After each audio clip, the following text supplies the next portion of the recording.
If we could all stand for the pledge, please. Tom, can you lead us in the pledge, sir? Pledge allegiance to the flag Of the United States of America, and to the republic for which it stands, one nation, under God, indivisible, with liberty and justice for all. We have a moment of silence for the men and women in the armed forces, our veterans, our first responders, those fighting the good fight in the Ukraine, also those that have passed at 9/11 and because of 9/11, and also for Hartford police officer Bobby Garden, who died in the line of duty. Thank you. If we could all, those that want to, please stand for the American Creed. I believe in the United States of America, as a government of the people, by the people, for the people, whose just powers are derived from the consent of the governed, a democracy and a republic, a sovereign nation of many sovereign states, a perfect union, one and inseparable, established upon those principles of freedom, equality, justice, and humanity, for which American patriots sacrificed their lives and fortunes. I therefore believe it is my duty to my country to love it, to support its Constitution, to obey its laws, and to respect its flag and defend it against all enemies. Thank you. Sal, do you have anybody for public comment?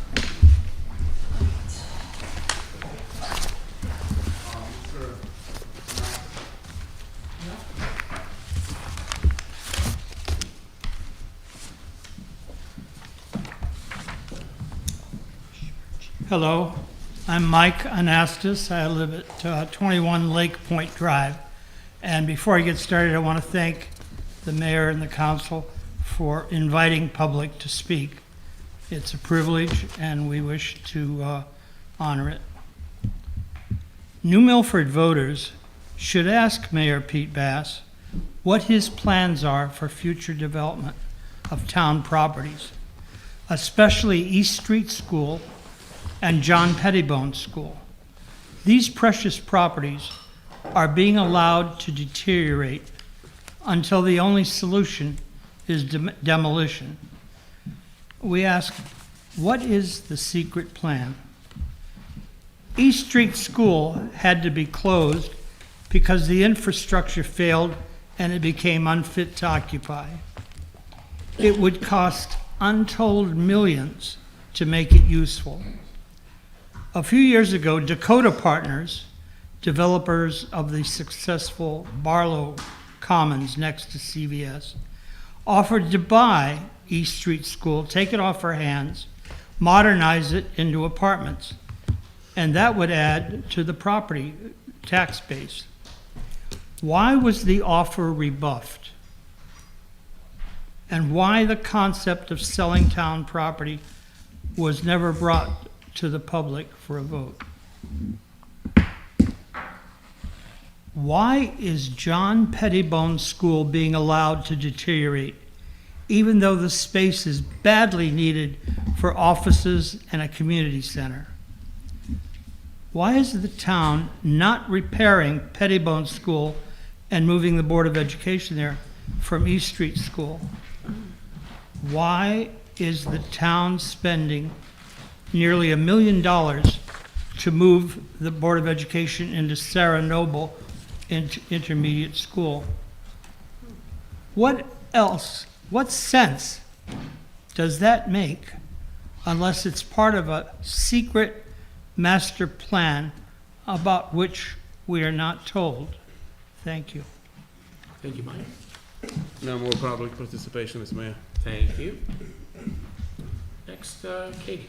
Okay, consent agenda. I'd like to move to approve items 4A, B, C, D, E, and F. Second.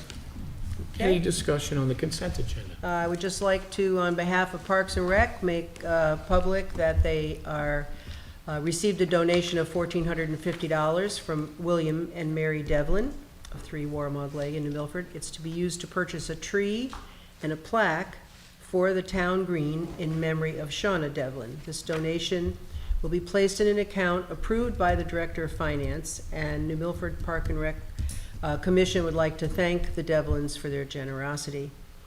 And also the Gaylordsville Historical Society, as you can read about the accepting a bid from Andy's Roofing to replace the roof on the Red Schoolhouse. And it's from an anonymous donation.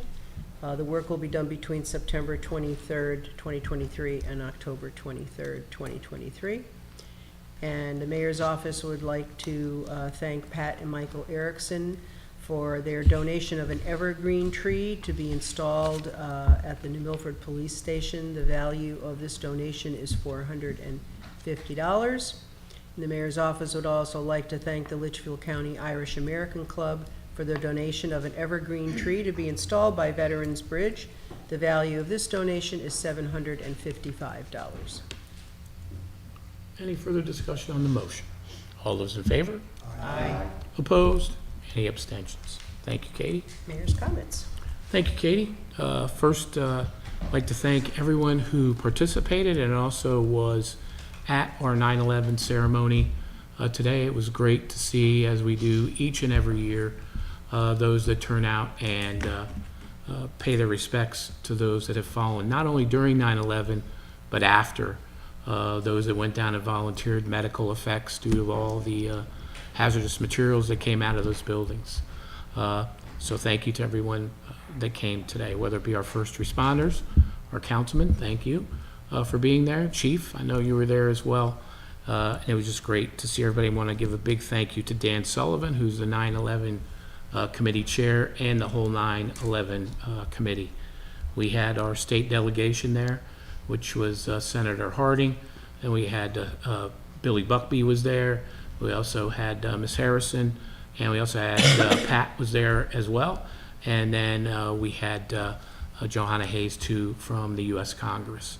So it was great to see that representation and just seeing just our wonderful community pull together for that.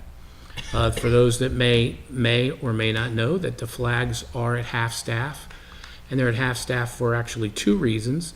Governor Lamont directed the state flags to remain lowered at half-staff today in remembrance of the nearly 3,000 people who were killed in the 2001 terrorist attacks on the United States. They're also still being flown at half-staff in honor of Hartford police officer Bobby Garton, and he died last Wednesday night while serving in the line of duty. Flags will continue to be flown at half-staff until sunset on the date of Officer Garton's interment, which has not yet been determined. Moving on, I want to congratulate the New Milford High School football team, the Green Wave. They won 15-0 against Notre Dame. I want to congratulate the New Milford Bulls 9U team. They won on Sunday against Torrington, 18-12. And then the New Milford Bulls 11U team won over Torrington 18-6. And a great job by both teams. And also the cheer does such a fantastic job. They did absolutely great. So congratulations to them. I also want to thank the Gallery 25. And for those that don't know, that's a beautiful gallery that's housed in the train station as they began their new showing of Harvest of Color for new artists, which was really cool to see. So if you get a chance, please stop down and see some great artwork that's done at the Gallery 25. Also want to congratulate Latke Cohen and all of the new staff at Honeybee Books, which used to be where the golf store was, right next to La Pecorina. Beautiful. You guys got to get a chance to go in there and see it. It is absolutely beautiful. Went in there, congratulate them. Some great offerings on some books. So definitely get in there and check that out if you can. Also want to thank the New Milford Lions Club and the volunteers as they helped paint the VFW over the weekend. Looks awesome. And I believe they got a little bit of trim still left to do, but thank you to everybody, Lions Club and all the volunteers. Quick thing on or after the 17th of the month, you can purchase the new Milford 2023 medallion. This year is going to be the bandstand medallion. So I know I put them on our Christmas tree. It's a great spot to do that, and there are some locations where you'll be able to purchase the medallion. Robertson's Jewelers, the gift shop in New Milford, Mayor's Office, and then the Milford Historical Society. So if you get a chance and you're purchasing those, that's a great opportunity and time to do so. The New Milford Library is doing their month. This is the month of library card sign-up month at the New Milford Library. If you sign up and you get a new card, they're going to enter you in a raffle to win some gift baskets. Yeah. So that's pretty cool. Also, Town Hall, you can see we've done the painting here at the E. Paul Mart room. They still got some touch-up stuff to do. And then also they're doing the painting on the window panes that are outside. Due to the rain, they're a little behind on that, but they continue to work on that. As far as some quick events that we have going to be going on in September, what's left of September, I mean, it's already close, right? On the 15th, 1 p.m., the Senior Center is having their Age to Perfection, featuring the Elderly Brothers. Right, Jasmine? That'll be pretty cool. It's a $10 fee. On the 16th at 5:50 p.m., the New Milford Band and Color Guard's doing their home show, which is going to be awesome. And this year's theme is Haunted. And the band won their home, not their home show, but their show last week. So congratulations to them. That's on Saturday, right? Yep. Also on the 16th, you have the farmers market that's on the green from 9 a.m. to noon. On the 17th at 8 a.m. to 2 p.m. at the high school is Junk in the Trunk, and that's sponsored by the New Milford Grad Party. Those proceeds go to the grad party who does such amazing work for the seniors, not only the grad party, but they're the ones that help put those banners of our seniors on the poles and around the bandstand. So great job to them. And where is that? That's going to be at New Milford High School. On September 21st at 6:30 p.m. on Bank Street is the last Rock the Block for the year, and that'll be the Mighty Plowboys. And if you get a chance, come down, bring a lawn chair, enjoy some wonderful music, and thank you to the Bank Street group for putting that on, and all the Rock the Blocks. On September 22nd at 9 a.m., Oddfellows, ladies and men's breakfast. So they're bringing that back, and thank you to Oddfellows for all they do for the community.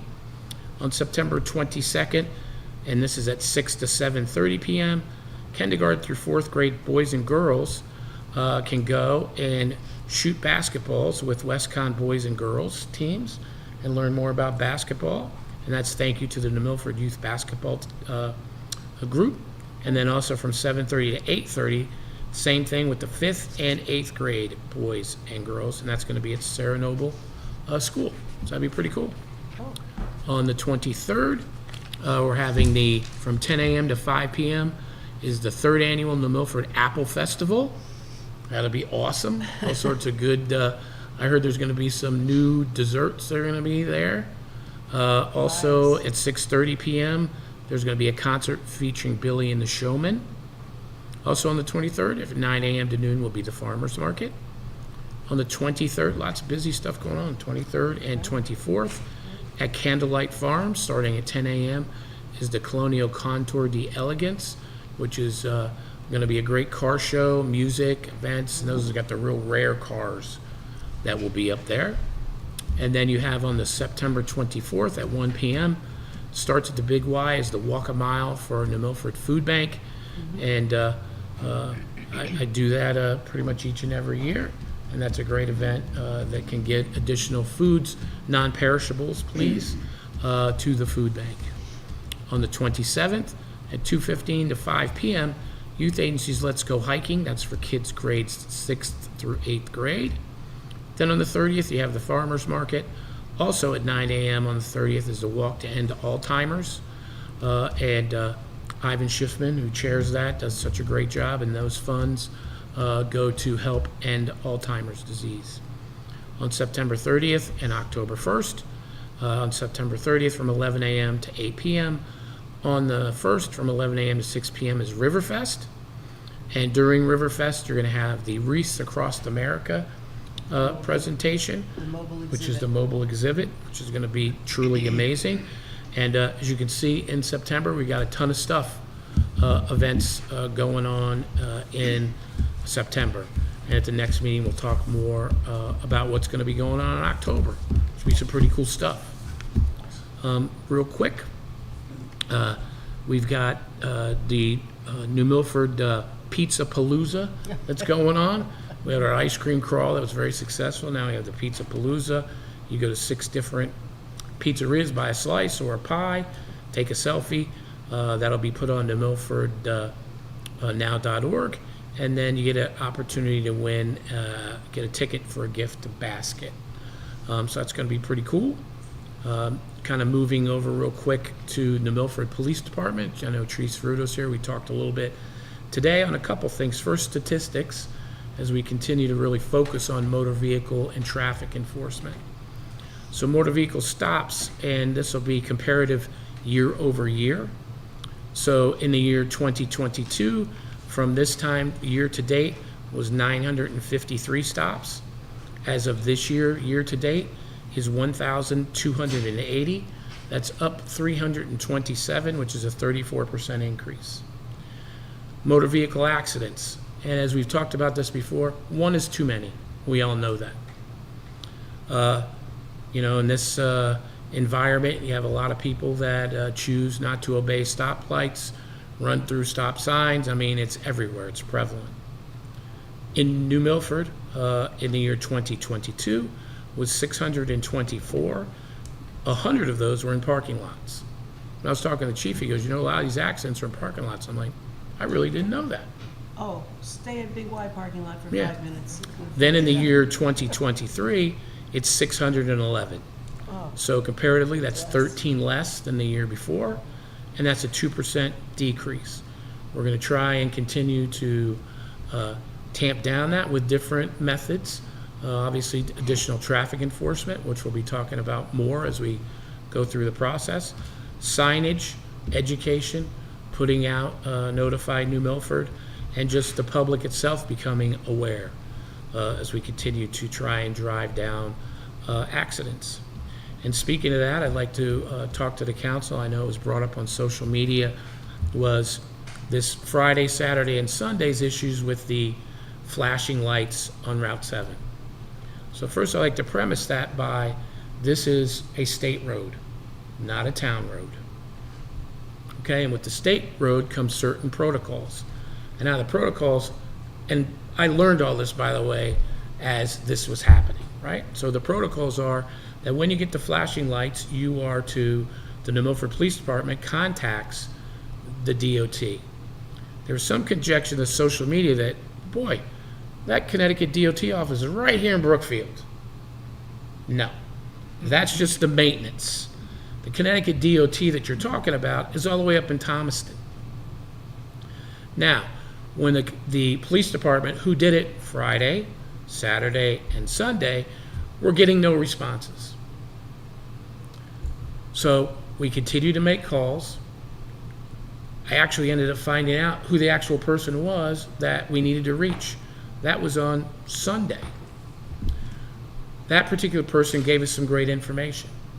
That information is the state itself gives numeric numbers for urgency on traffic lights. And that's done by a Connecticut engineer from DOT. New Milford traffic lights, believe it or not, on Route 7, guess what they're number 5. Really? And the number 5 means that they're not going to come till the next business day because there's no sense of urgency. So I contacted Representative Buckby, I contacted Senator Harding, and I said, we need to get a meeting together with Connecticut Department of Transportation. How do we go about changing it so that, they're in Thomaston, how do they know about New Milford? They're not here.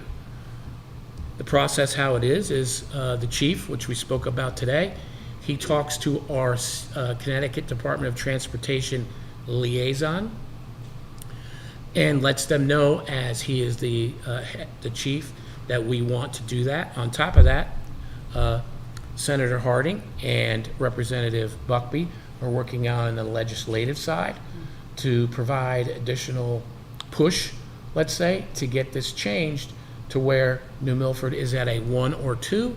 So when this does happen, they come out the same day, same hour. There's been conjecture again on social media as to, well, why can't you just go ahead and throw up stop signs all over the place? You really can't, because it's A, a state road, and B, the moment we do that, we claim the liability. Also, in speaking with the chief, when we looked at New Milford High School, because that's where the flashing lights was a main concern for all of us, all of them are, but really the main concern. And I asked the chief, can we put an officer up there? I believe they're fixed now, correct, chief? Yes. But the goal is, we were even talking about putting officers on each side of the thing, but once we do that, I'm sure Randy can tell you, once we put those officers on a state road, we now have the liability, up until they get fixed. So I know some people wanted this to be fixed like in 2 seconds. Some people were blaming the town. Some people are blaming the Department of Public Works. And I just want the public to know that that's the furthest from the truth. Unfortunately, it is a state road. It has to go through a state process. And when I spoke to the gentleman today, again, he's like, the main thing we have to focus on is getting that stage from a 5 to a 1 or a 2. So we're working on that, and I'll bring it back to the council for an update at our next meeting. So that's kind of where we are with that. Hillary? So that's great thinking about long-term changes. I think I completely think that's fantastic, and couldn't agree more, and I'm so glad to hear that's already in the works. My question or my worry is that isn't there a liability created when there are no lights, and then were there 4 or 5 accidents? 4. There were 4 accidents. So isn't there a liability right there for the town on that road? Great question. Great question, because I asked... I have more questions. Oh, sorry. No, go ahead. So I asked the head engineer that, and this is what he told me. He told me that traffic lights are not a speed impediment. So the answer in their belief is no. And I said, so you're meaning to tell me if a car leaves Walmart parking lot and travels over 2 lanes of opposite traffic into another lane with no light, that's not a problem to you? Mm-hmm. No. So, okay, forgetting about the light issue, I found that to be a state of emergency, that is an emergency versus the E Street thing. So my question is, does your ability to, I don't know the protocol for emergency management, I just don't know, but whoever shows up on the scene to be able to, because right there lives were at risk, right? So I don't know if there were fatalities in those accidents, but No, I saw thank some goodness. near craziness. I mean, it was Yep. really, really bad. So I guess my question is, why didn't we say concern of life is more important than these, levels of who's in control or liability, and get police, get that to be a stop sign situation at each of those things until safety was resumed, because it was unsafe. I agree. Without I actually question. drove that road several times. Right, so, So Randy, I know there's certain levels of action that you can do as an emergency order. I believe that's not one of them, correct? You can't preempt state law. You just can't. We've had that question before over the years. so if a toxic truck overspills on Route 7 and flames are going up everywhere, we have to sit on our hands and no fire trucks can go out, that's or? different. No. That's- Well, so, Randy? That's different. Okay, so let's If there's talk an about the exigent difference. circumstances, an Right. emergency circumstance such as you just described, Yeah. then the town is obligated to make a response. But it can't engage in changing or revising light schedules or lights, stoplights and things of that nature, because it's clearly a state jurisdiction. That's the problem. Best we could do is have police officers go down and direct traffic. But at that point, we take on the liability. We would. I mean, if the officer makes a mistake and there's an identifiable, there's a whole protocol you have to go through to get liability. Right. The Randy, fact for the is, state trooper, would they be liable? State send a trooper? the state would police. first of all, there's a lot of State. immunity going on here, first of Yeah, all. exactly. And secondly, Right. the state you would imagine they send a couple troopers to help direct traffic. If they don't, we'd have to do it. That's right. But then we would assume the liability. Well, to the extent there's gonna be liability for directing traffic. these are lives. These are Nobody residents disagrees- driving nobody on the disagrees road. with It's that. not about liability, it's about how do we not have anybody die on that road, right? But it is about liability. I mean, my question is there a way to possibly detour? Just get less people out there on Route 7. While it was happening. Cut back on the traffic. I don't know if that's something we could do. I know we could look at that, right, Chief? Just reduce the number of cars, and hopefully the people who are going through are using common sense. I know what I'm saying when I say But where are they this. going now? I mean, either way, if and they're there going was- down Still River, Okay, still the amount but of they're traffic. going places where there are stop signs and where there's slower traffic local and, Yeah. yeah, so just a thought, you know, Yeah, I'm because not get them arguing off with you. those. We'd have to be worried about going through neighborhoods, so all of Route 7 traffic going through some No, neighborhood no, with you children. don't, this is something to think about, that's Yeah. all. Yeah, no. Maybe Instead there's a of way to at accidents, least yeah. cut down on the number of vehicles on this. Listen, we all know north and south, there's only a handful of places you can detour. I know, Right? One is Sunny Valley Road, right? From the Larson, you can lead into Sunny Valley Road, or the Lake Road north to get north. The other one is Still River, which a lot of folks that come to this side of the river take. You know, they're still gonna, the car They're good traffic ideas, could be and slowed, but, the best of all ideas is to get the state to move us up Right. to a 2 or a 1. Mr. Mayor, your Everbridge announcements, do you know how many people actually see those, get those? I believe we're up to about 18,000. So was that announced on the Everbridge, the danger on that road? I believe one or two, but it wasn't all day long because we didn't know when the state was coming out because they were supposed to. We didn't uncover the moving from a 5 to a 1 until I believe it was late Sunday, then trying to get somebody in DOT on a Right, Sunday but when or was the something. public alerted that there were no lights on Route 7? Public was alerted several times, not only through notifying New Milford, Well, I but wouldn't say there were just no go on lights. There social were media. flashing lights. Yeah, there were yeah, flashing flashing lights. lights. It wasn't no lights. Flashing light, it wasn't flashing when you were coming south or north though? Yes, it was. Green, Yeah. wasn't It it? was, Yeah. absolutely. Yeah. Okay, so they saw They it were yellow flashing. flashing, Yep. but just weren't stopping? Correct. Right, It's so, the liability of the driver. so the public was alerted in the morning or what, by you or by, like on Facebook or how, what was the notice? As on both, On, sorry? That's what on social Yeah. On media. Everbridge. it's on social media, like all over the I saw it place. on Facebook, yeah. And I got an email. Yep. As soon as it In the happened, morning? It was notified. You got it, Everything Alex, that in the happens in morning? town, we get a No, I wasn't online. In the morning? that notification, and they'll change. Well, anyway, Well, thank you, Mayor, for pushing this. Obviously, for many years before, they must have thought we were just a quiet, sleepy little town like we used to be Yeah. here 30 or 40 years ago with a couple of roundabouts and a lot of farmers. Obviously, that's not the case anymore, so I appreciate the efforts. Right. well, Well, we still have roundabouts and we still have farmers, but they Right. don't know that there's more people. right. But there's a lot more people and a lot more traffic and a lot more, Right. you know, a lot more driving going on here at high speeds that, you know, wasn't in the past, so And thank I'll you for your effort. I'll update us at the next council meeting. Thank you. Then moving on to road work that we're continuing to do. Right now, we're still doing road work on Buckingham, Old Northville, and the Bears, Big Bear, Little Bear, and Bear Hill Road. Work that's already been completed so far as South Main, High Street, Patriots Way, Mockingbird, Middle Street, Bostwick Ledge, Canoa Lake Road North. There were 2 parts to it, 1 and 2, and Edgeworth Drive. Work still that's going to be done, and this is all dependent now on the weather, unfortunately. We've had so much rain, which actually delays actually work, so we're kind of behind on a couple of these. Violet Hill, we're going to look to do drainage.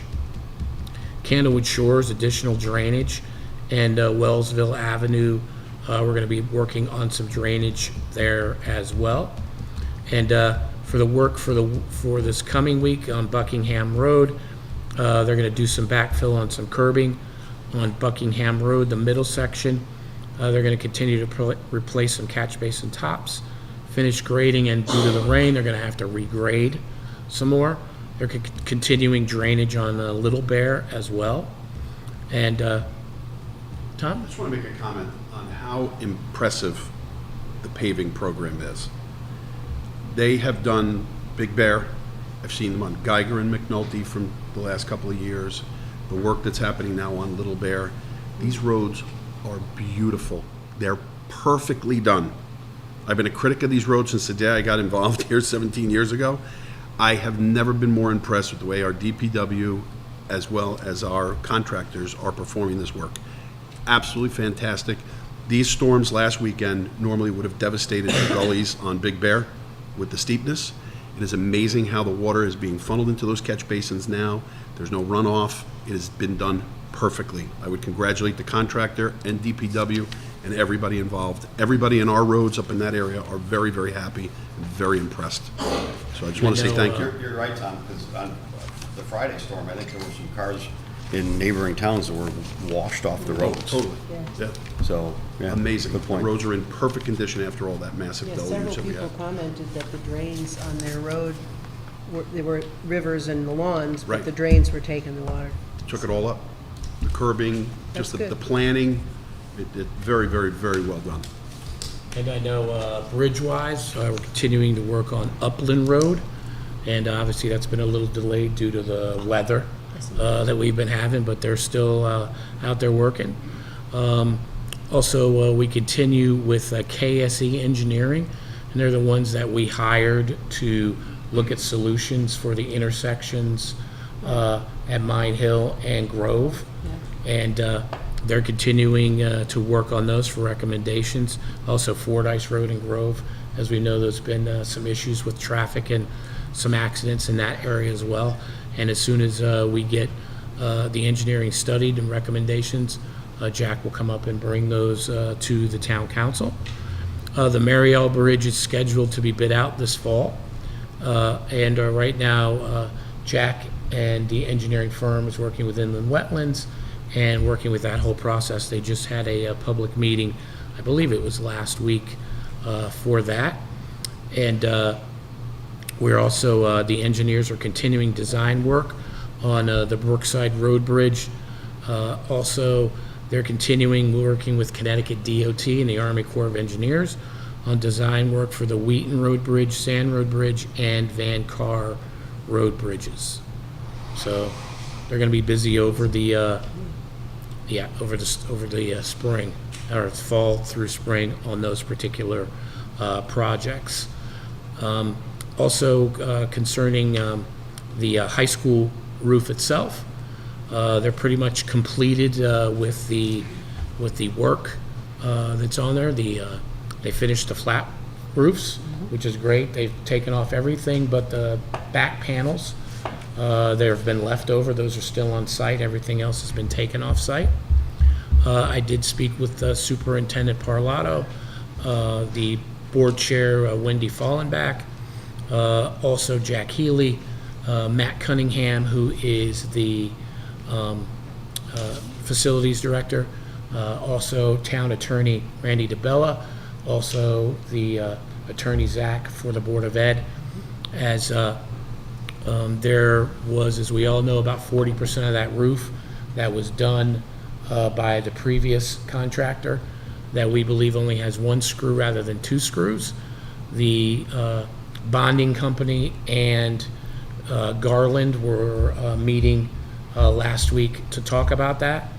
But one of the things that we've made adamant, and Randy can verify that we've made absolutely adamant, is we're saying they are going to complete the contract in full, which says 2 pins. So we don't care how they do that, they're gonna do it.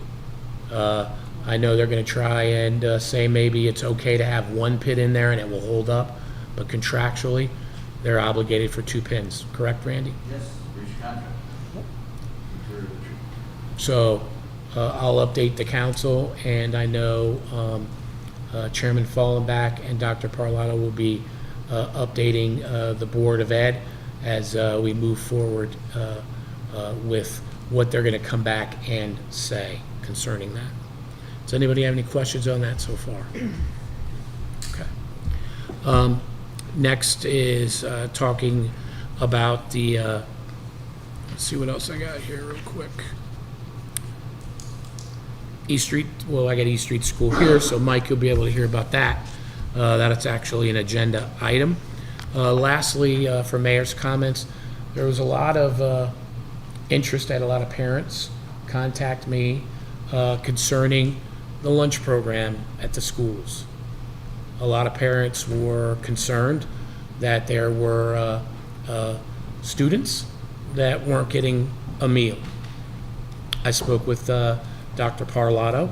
I also spoke with Wendy Fallenbach, the Board of Ed chair, and they wanted to let the public know that that's not how that is. If somebody needs a meal, they get a meal. That they've let those that are have lunch accounts go into the negative, and they would not turn anybody away. They're going to continue to look at their policies, ask all the lunch staff if that did happen, and if it did, what it is. The lunch staffs, from what I'm hearing, saying that that's not the case at all. I then had asked Dr. Parlato, could the town help and be involved?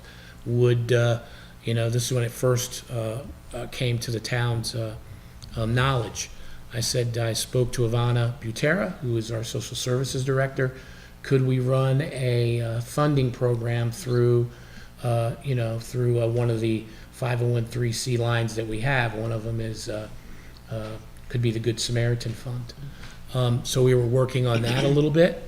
And then in speaking with Dr. Parlato, she said to just hold and don't do anything, because this could affect if they take intake donations, that could affect their grant funding that they could get for the lunch program itself. So as far as the town itself, we're kind of, holding pattern. And I just expressed that the town is willing to do whatever we can do if obviously the board or the administration felt the need for us to help. And when speaking with Dr. Parlato, she said that they have that under control, and that any funding, when it comes into negatives or anything like that, it would be borne by the board side. So any other information that I do get, I'll definitely pass that on to the council itself. But that was from Dr. Parlato and from Chairman Fallenbach. Can I ask a question? Sure. Is the town is the town the one that sets the metrics for social services? So if the metric for receiving reduced lunch cost or free lunch in the school, is it the town that says we want it to be 75, 65, 60 of median income, or is that a state? That's the state. Okay. So is there any, and you're talking about then one of our own private town funds could possibly go towards helping, if there's a family that doesn't qualify but can't pay the lunch, there might be some fund within, internal town fund that can help these families. Is that what we're? My thought was you can't even due to the laws they have on the Board of Education side when it comes to disclosing things like that. So if the town was ever asked, you would probably have to do it as a bulk transfer. Never got that far with how you would be shifting monies that way, because Dr. Parlato and Wendy were basically like, this is our things. So I couldn't give you that type of conjecture, but I would assume if that became a need like that, there'd be a way to figure it out. The way to figure it out is the town, however, we would get the money, and it becomes lunch for all, so that you don't discriminate and you don't have to let out any information about any child, so that the lunch lady would just give the lunch to every single kid who walked through the line. Well, that's legislation. That's being Yes, debated exactly. in Hartford. But I'm And saying, it- in the meantime, is there any and- way that with all the ARPA Well, funds? we could do the same thing. Yeah. If an independent, as you said, there is some trickiness in there because of the Board of Ed type rules, but as long as it wasn't letting out any information, and it would be no different than, and it doesn't, social service doesn't determine that, as you know. It's just told you that's not, they don't have anything to do with that. And the gym project that we're doing, the big gym's pretty much done, and now they're working on the small gym for the painting there as well. And then I believe in the spring or summer of next year, the floors will get redone. By the education side, it looks beautiful there now. And that's all I got. Oh, Okay. so, that done? Yes, ma'am. Okay. So, let's move back to item number 6, A, B, and C. I'll read them all. These are, my motion would be for A, is I'd like to move that we approve the following road closures. From the mayor's office for the third annual Apple Festival, Saturday, September 23rd, they'd like to close the intersection of Main to the northwest corner of the Town Hall parking lot from 9 a.m. to 5 p.m., and the southern crossover from 8 a.m. to 9 p.m. And Traffic Authority has approved that. The mayor's office also asks under 6B to close Church Street from the intersection with Main to the northwest corner of the Town Hall parking lot from 1 p.m. to 3 p.m., and the southern crossover from 9 a.m. to 3 p.m. for the annual Halloween on the Green, which will be Saturday, October the 28th, and the Traffic Authority has approved that. And the final 6C is to give permission to close the southern crossover. This is September 30th, from 6 a.m. to 1 p.m. for the Walk to End Alzheimer's, and that is still pending Traffic Authority approval. Second. I have a motion and a second. Any discussion? All those in favor? Aye. Opposed? Any abstentions? Thank you. Item 7 are appointments and reappointments. I'd like to move that we approve the appointment of Jennifer Bartram Schmidt to the Film Commission, and that would be for a term of September 11th, 2023 to January 31st, 2026. She's filling a vacancy. And then also like to approve that we have We appoint do our... these separate. Oh, you sure? Second. There you go. Let's do the Film Commission. Thank you, Tom. All those in favor? Aye. Opposed? Any abstentions? Okay. Thank you. And under item 7, I'd like to move that we approve the appointment of a municipal agent, and that's Rebecca Yarish, and her term would be September 11th, 2023 to September 10th of 2027. And this is a 4-year term. The municipal agent resides in the senior center. Thank you. And we have Jasmine, our director, and we also have Rebecca. Rebecca, you'd like to come up and kind of introduce yourself a little bit? Sure. Absolutely. Yeah. Hello, my name is Rebecca Yarish. I've lived in this town my whole life, as have my parents, which is why all of the seniors already know me and feel free to give me a hard time, but I really look forward to excelling at helping our seniors in our town with whatever I can do. Outstanding. Thank you. Thank you. Thank you. So we have a motion and a second. All those in favor? Aye. Opposed? Any abstentions? Thank you. Congratulations, Rebecca. Yes, Thank you. and welcome. Yes, welcome. Item 8, I'd like to move that we go into executive session and invite in attorneys Randy DeBella, Elliot Spector, Chief Ceruto, Lieutenant Grabner, but I think it'll be you, Captain. Yeah, Lieutenant Gravener's over there. Oh, sorry. Right back Oh, there. I'm confused. Anyway, this is a discussion on, update on the case of Birch versus New Milford Town and State of Connecticut, and the case of Henning versus Town of New Milford and State of Connecticut. Second. All those in favor? Aye. Thank you.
service if you ever need me for anything. Randy's a tremendous attorney, so I don't pretend to be anywhere near him in terms of accomplishments, but You'll get it. But I do appreciate the opportunity to work with you also. So thank you. Very nice to meet you. Thank you. Thanks for joining us.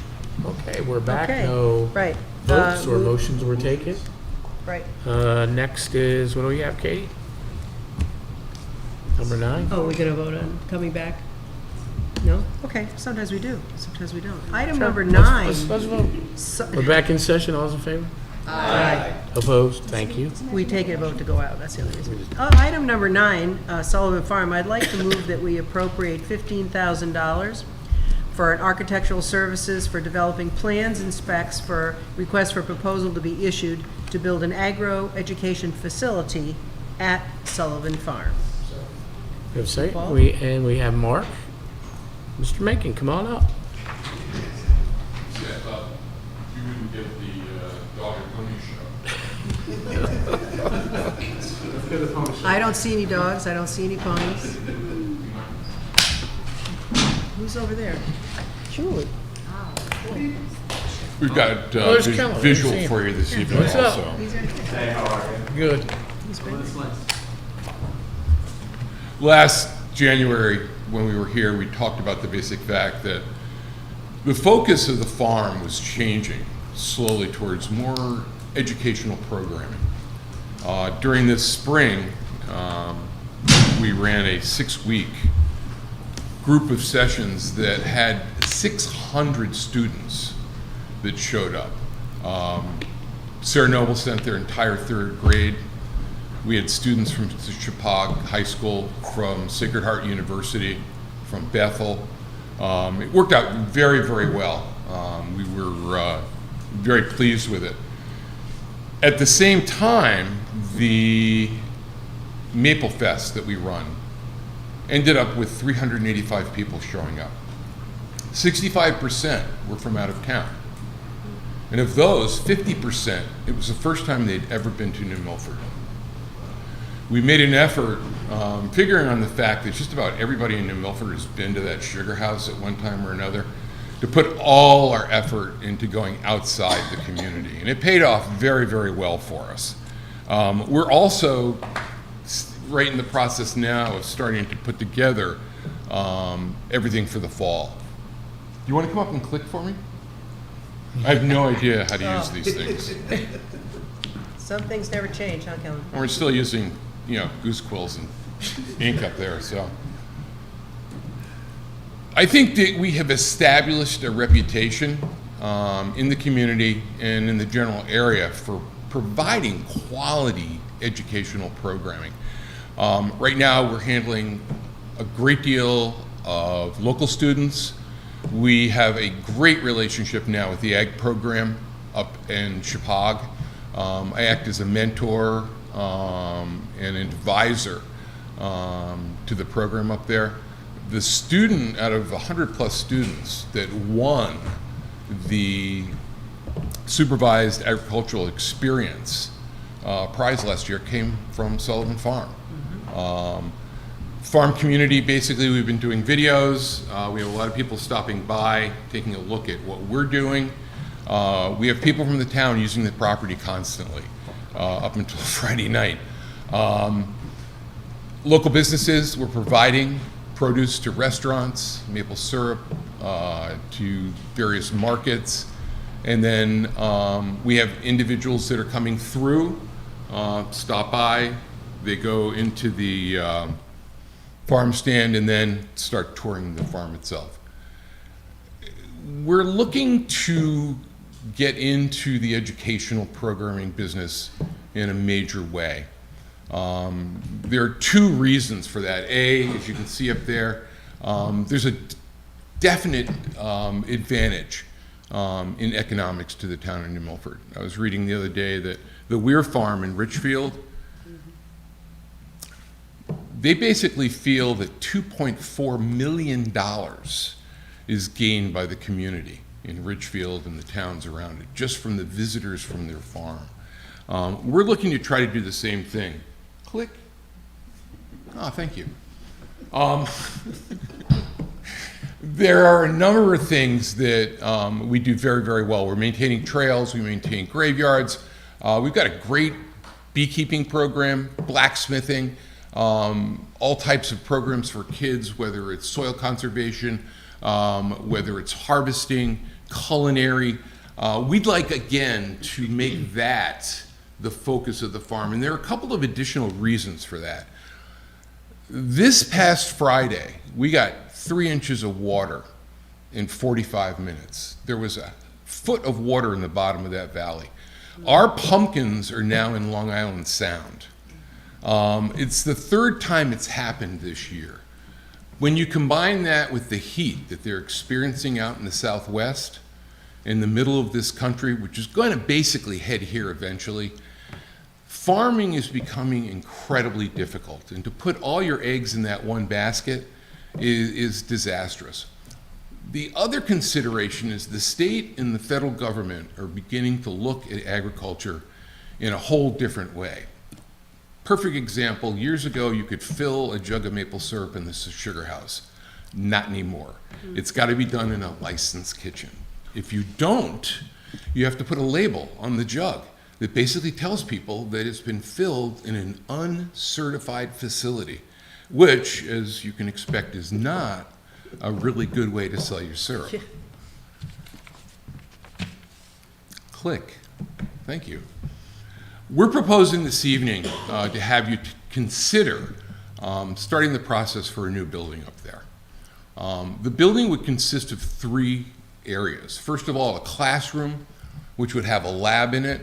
Up until the pandemic, we were doing a lot of work with AP classes, and the lab would be an incredible advantage in addition to what we were doing up there. It would have a kitchen in it, and it would be a new site for the farm stand. The biggest complaint we get is basically we are literally right on the road. It's like 10 feet from 202. People, especially the older individuals who do frequent the place, it's brutal trying to get out of there. This would enable them to come into an actual parking lot and then leave and have access both ways. The facility basically would be a post and beam barn. It would be a 4-season facility. And the idea behind that is that we could run programs basically all year long. We're restricted right now in the basic fact that we're kind of a 2-season facility up there. This would increase, again, the numbers dramatically. It would basically also allow us to increase the number of workshops and programs that we're doing for not only adults, but for the farmers in the area. We had a very successful video series. We had, I think, 1,600 last time I looked, views on these videos. That classroom would also facilitate as a video area for us. The kitchen would not only be used by us, but again, with all the new rules and regulations that are coming up, it's very, very difficult for a lot of the smaller farms in this area to take and produce added value material. You've got too many string beans, you've got too much corn, you can come in and rent that kitchen, process it, freeze it, and then you have something to sell later on. It would be, I think, a tremendous advantage, again, a lot of the smaller farms. It would also allow us to basically run culinary classes using the stuff in the garden, bringing it in, showing them how to actually, process the material. It's interesting the number of people that come in to buy product and have absolutely no idea, A, what it is, where it comes from, or what to do with it. And we spend a lot of time educating individuals, adults, on what they should be doing. This way we can run series of programs all year long that would allow us to do that. At the same time, it would give us actual office space. Right now you have the advantage of either 110 degrees or 32 below zero where we are. This would facilitate a heated and an air-conditioned area to have an office. And that's more important at this point when you're dealing with running educational programming, because you need to talk to people, you need to put things together. It would make a big, big improvement for us. Finally, the building could be sustainable in the fact that we could use solar, we could talk about geothermal. It would also act as an exhibit for local farmers and for the students that are coming in. Bing. Wow. The other part of this is the economic advantage, not only to the farm, but to the community itself. We have two quotes, one from a study that was done here, another from a realtors group. The days of younger parents and their kids going to places like Six Flags is over. They're headed to the Hudson River Valley. They're looking for something that's outside, that's environmental. Agritourism. It is incredibly successful over there. You can't drive more than 3 miles without hitting a farm that has all types of activities. We're missing that in the Housatonic Valley. This gives us the opportunity to lead in this particular field. Again, we saw the same thing when we ran the Maple Festival this past spring. A lot of young families, a lot of children, and they were eating it up. We sold more syrup that day than I think we ever have. Worked out very, very well. Bing. It also basically would send a message to a variety of different organizations that the town is willing to make an investment in this particular area. Grants from all types of private, state, federal organizations are out there. Again, we're kind of a 18th century New England family farm. If I get called Mr. Sullivan one more time. And they haven't quite figured out how I have 18 kids that are all about the same age. It would also give us the opportunity to provide for a lot of the restaurants and businesses in the area. Finally, it would basically transform us into a community farm where we're providing a service across a wide spectrum. It would give us 4 seasons, which would be a big, big advantage. It would act as a destination. You know, we talk about Woodbury and all their antique places, Kent and its art galleries. New Milford's got the lake and a few other nice little things, but there isn't a destination for people from outside. This could become a major destination. And at that point, you get the spillage. You get the person that's looking for gas. You get the person that needs to take their family to lunch. You find other types of businesses in the area that you're going to come back to again and again, over and over and over again. Again, I was amazed at the Weir Farm. In fact, I'm not sure how they did it. I'm going to give them a call tomorrow to find out where the 2.4 million came from. But that can happen here at the same time. Last slide. So we're asking basically, I think the minutes said 15. I think this said 19. We'll take whatever.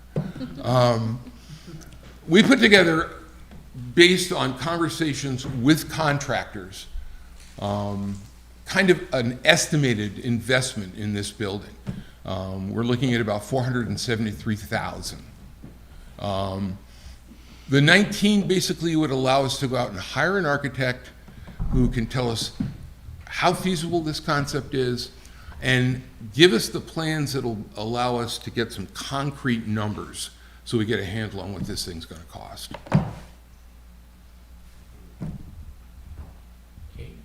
So Mark, as you know, and Miss Julie Bailey over there knows, many years ago, we had our Friends of Sullivan Farm, and I think I mentioned to you earlier, I still have the drawings that, I don't even know who the architect was. At that time, the dream of having a building like this to use, and agroeducation is capital A, come on, it's everywhere. And we are, what are we? We're a farming community. What are we known for? Our wonderful soils. And, you know, we have a guy who's doing all this for nothing over here, $1 a year. You get $1. Yeah, so I personally I think it's probably one of the best things we'll ever do. I think we've talked about this before, but in 1900, there were 164 farms in the town of Milford. And if you weren't a farmer, you basically provided a service to the farmer. Right. You were an agrarian community. It's our heritage. And unfortunately, most of those farms are long gone. This is an opportunity to highlight that part of the community. And if somebody doesn't come up with this type of program, I mean, if we don't do it, someone will, because Yes. Chippewa is a perfect example. All the kids that want to go there, the programs that they're doing, so it's good. I think it's a great idea. I love the concept, especially resonated with me. The kitchen where local farmers can utilize that, because sometimes I get concerned that we're competing with local farmers a little bit. Right. Well, this is one of the reasons I think we wanted to start to get away from growing vegetables and Yep. try to focus more on education. Yes. Because that's not competing. That's right, and that's what we're here for. I just, at some point before we go to stage 2, fully support stage 1, we see an ROI, return on investment of that sort of thing. But that's, I love the concept. Otherwise, who's gonna learn how to grow? 100%. My question here is, I know you're putting together the plan to go out for bid. We're not sharing that second section of the slide with the rest of the world, are we? No. It's strictly Because we're in this room. Right. We're trying to go more towards a design-build type of process across our communities, right? Our town, our state. Because my issue for many years is we would come into a room like this and say, we're going to spend $8 million. Right. And then bids come in at this 8.1, 8.2, 8.3. You're telling everybody what you're willing to spend instead of them coming exactly. up with the very best deal to build the facility that you spec'd. So I'm very happy to hear that. I just wanted you to have kind of a ballpark on. No, I'm glad you did. I will eat that before we. You know, it was almost 17 years ago here. I was sitting right over there during an Economic Development Commission meeting, and Julie Bailey and the Farmland Preservation folks came in. And they said to us, we need to buy more farms to preserve the farmer. Do you remember that, Julie? I do. It was the spark. I was a little tough that day, but I said, if we're going to save the farms, we need to save the farmers. We can't just buy farms for rich people to have wine and cheese parties at. We need to actually turn these things into working farms. And I am so proud, and I still am so proud. It was about a year later, you put on a farmland symposium. I remember sitting in the back of the room and watching the guy from the March Farm and the 3 others talking about agrotourism and trusting your kids. And when I go to Kimberly Farm, I see that every single time. Because I remember those kids sitting in a row and looking at their mother and father when that gentleman said, it's cool to be a farmer and you got to trust your kids. They're not going to win every time, but you're going to win most of the time, and that's how you're going to save your farm. And that's what you got folks help propel. And that's what we all did as a community. It's extraordinary, Tom, that you mentioned that, because at that particular epoch, that was when the town made the decision to save not 1, not 2, Right. but 2.5 family farms, a total of almost 700 acres. And that was the beginning of the realization on the part of the larger population that we have an extraordinarily rich agricultural heritage. And then you had the 2 phases of the quilt trail, and people from as far away as Idaho, et cetera, coming in just to visit the quilt trail. And so now people really have a sense of the importance of that, and that is a wonderful basis upon which Mark is considering building now. And that's why this is such an exciting project in my mind. Because these are ideas we floated through these rooms for the last 15, 17, 18 years, as long as I've been involved. And I am thrilled that you're doing it.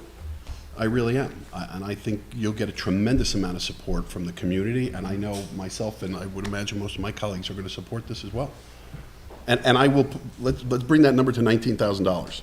Well, I thought I heard him say he'd take 15. Well, there he says 19. I don't want to short the design process over $4,000.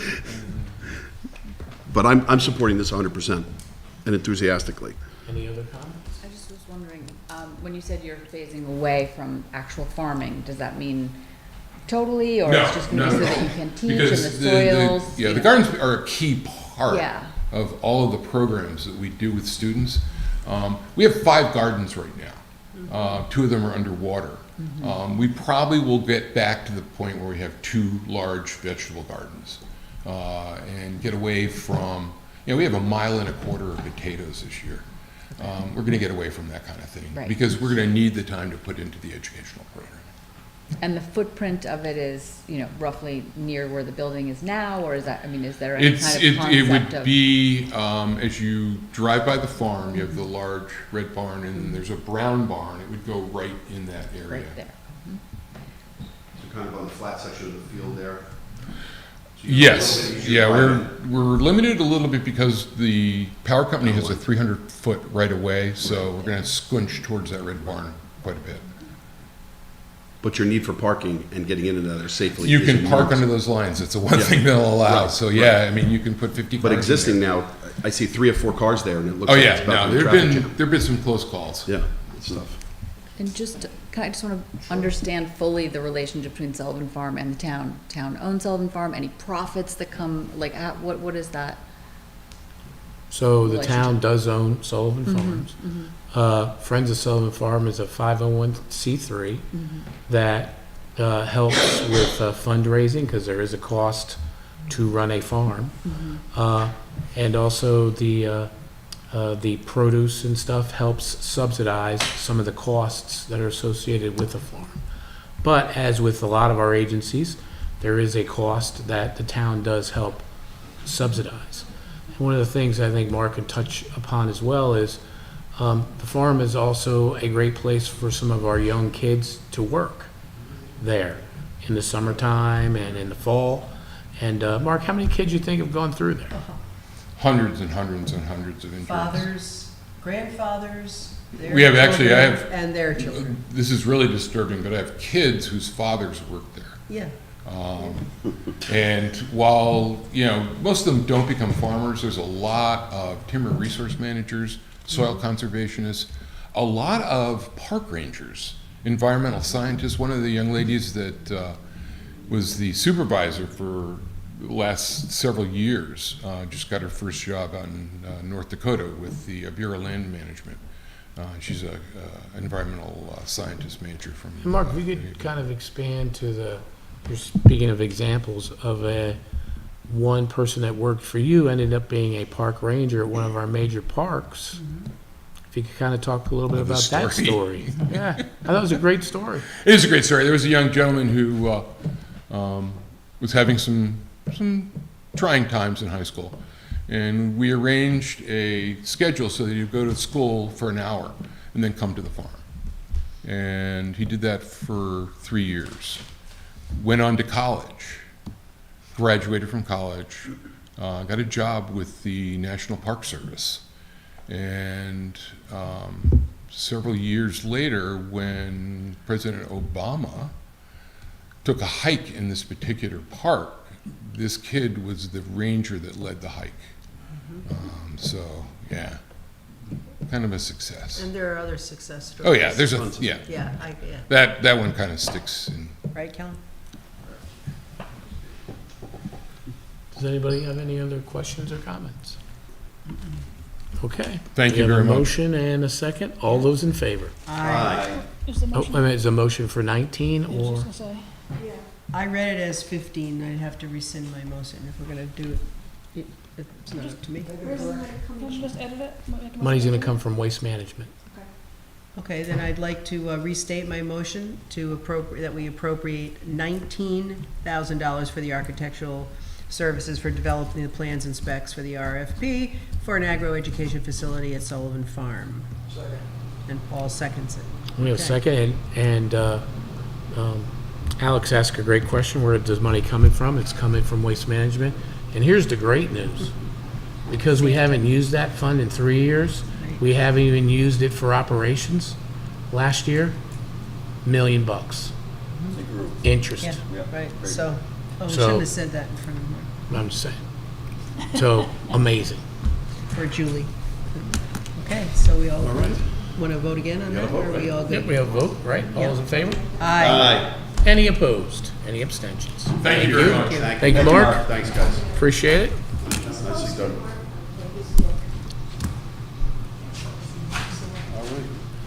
Okay. Item number 10, Riverfront Revitalization Update. Mini update. Big update. It's going to take just a couple of seconds to switch.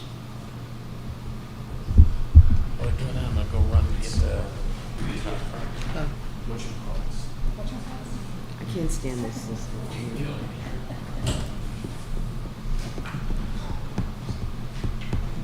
We're moving that up, riverfront. Moving that up on the agenda, riverfront. No, it's there. Is it next? Item 10. Oh, I'm sorry. Sorry, I was down in D, but, okay. Had too much Yeah, sorry. time in the heat over the weekend, huh? What, some of, Did a great job, though. It was wonderful. Everybody that I know that was, don't make Oh, a face, it's everybody the, there loved yeah, That one, yeah. wish the weather was better so more people would. it. I know, but you know, a lot of people say, oh, And this then is so just much go better to than last year. Well, slideshow. of course, Yeah, and we know we still need to make a lot of changes next time. but that's part of it, right? Yeah, but This from the beginning. yeah, And we so were I happy just with click the- pressing one. To see the arrows, so you're just gonna click that right one. And I personally like the tossing of the sheaves. Oh, well, yeah, the Irish games were a big hit. I had a great conversation with the young man who brought you the hay, and he does hay upstate, the little guy. Got a little Oh, cap John on. Arnold? Yeah, Beard? Yeah, he's the one, he made the Chiefs for us. Right, Yeah. right. But I was watching people doing We it. need the mayor back. Yeah, he'll be right back. And I see, you know, I'm watching people who can do it, and I'm watching. Should I their wait for the mayor? process. He'll be right back. I thought so, yeah. How are you? I'm good. How you all doing? This was to protect you from me, not for, I have a bit of a cold, so I was just trying to He flings it again. contain my germs. I said, wow. Would you guys get new uniforms? Big hit. And I thought, I know that. Road. Randy, we gotta get you one. Town attorney, bright red. Yeah, He turned around and I said, I knew it. I knew it. What was it, corned beef What? and cabbage? Oh, Is that people what who it- know what your- was it? No, that Corned was beef and- 2 years ago, Yeah. right? So the first year, that was corned beef and turkey. Right. He was not on. No, he no, came but I second. met him at the first one. yeah. Yes, and then he won this year. He won this year, yeah. Yeah, no. Yeah. And he's the happiest kid. Yeah, he turns I remember around. those days. Well, no, but I mean. He has his moments, right? Well, no, but I'm just saying. Yeah, he can be very jovial. He's a little moody, we tell him. He was having, well, And he worked with us, and he was back to cooking burgers. Yeah. A good part of the weekend. Oh, Folks at home, we're just waiting for Mayor Bass to come back and He's the one. back and Pardon me? have the riverfront Yeah, oh, yeah. revitalization presentation momentarily. Procured the, In the meantime, it's an open mic. this past year. He knew a farmer I just who had a trailer realized. for the road. isn't that nice? Yeah, Yeah, very it was, good guy. that was a nice Very one. good guy. Yeah, he helps us out a lot. So Paul, how did everything go this weekend out there? Did you survive? Yeah. Only person. We've been there before, the And wetness, not a yeah. bad thing, Yeah. but the person that happened to be outside the tent, but the music was serving, you know, the guy that has the brewery over. Yep. It was pretty loud. Oh, so is that what well, he was at the same place last year, but maybe we were louder. Yeah, he had the exact same Well, spot. you were louder. Anyone? Oh, Yes, his. you were. Yeah. Okay. Gal was saying Oh, the Pete, national anthem okay. was really good. Very nice, yeah. We thought the Irish national anthem, Gaelic, was good. Oh, she's unbelievable, but she's Irish. Yes. Right? Okay. Don't tell me she's So we had, Polish. so for the opening ceremonies for K2, we did the national anthem, we did the recording of Thank you. Whitney Houston singing. Which, to me, is the best rendition Oh ever. my gosh. But, Well, I'm glad no one tried to sing that. in yeah, that no. way. All right. All right? Yep. Good evening, fellow town council, not fellow. Good evening, Mayor Bass and town council members, Randy, Stephanie, and Julie Bailey, one of the founding members of the Riverfront Committee, who's here today. I want to just show you where we've gone since, I think it was about a year ago that we were here. Talking about Riverfront was the last time. So I just want to kind of bring you up to date on what's been going on. Some of you were not here for initial presentation, so there's a few slides you've seen before. It's just a refresher.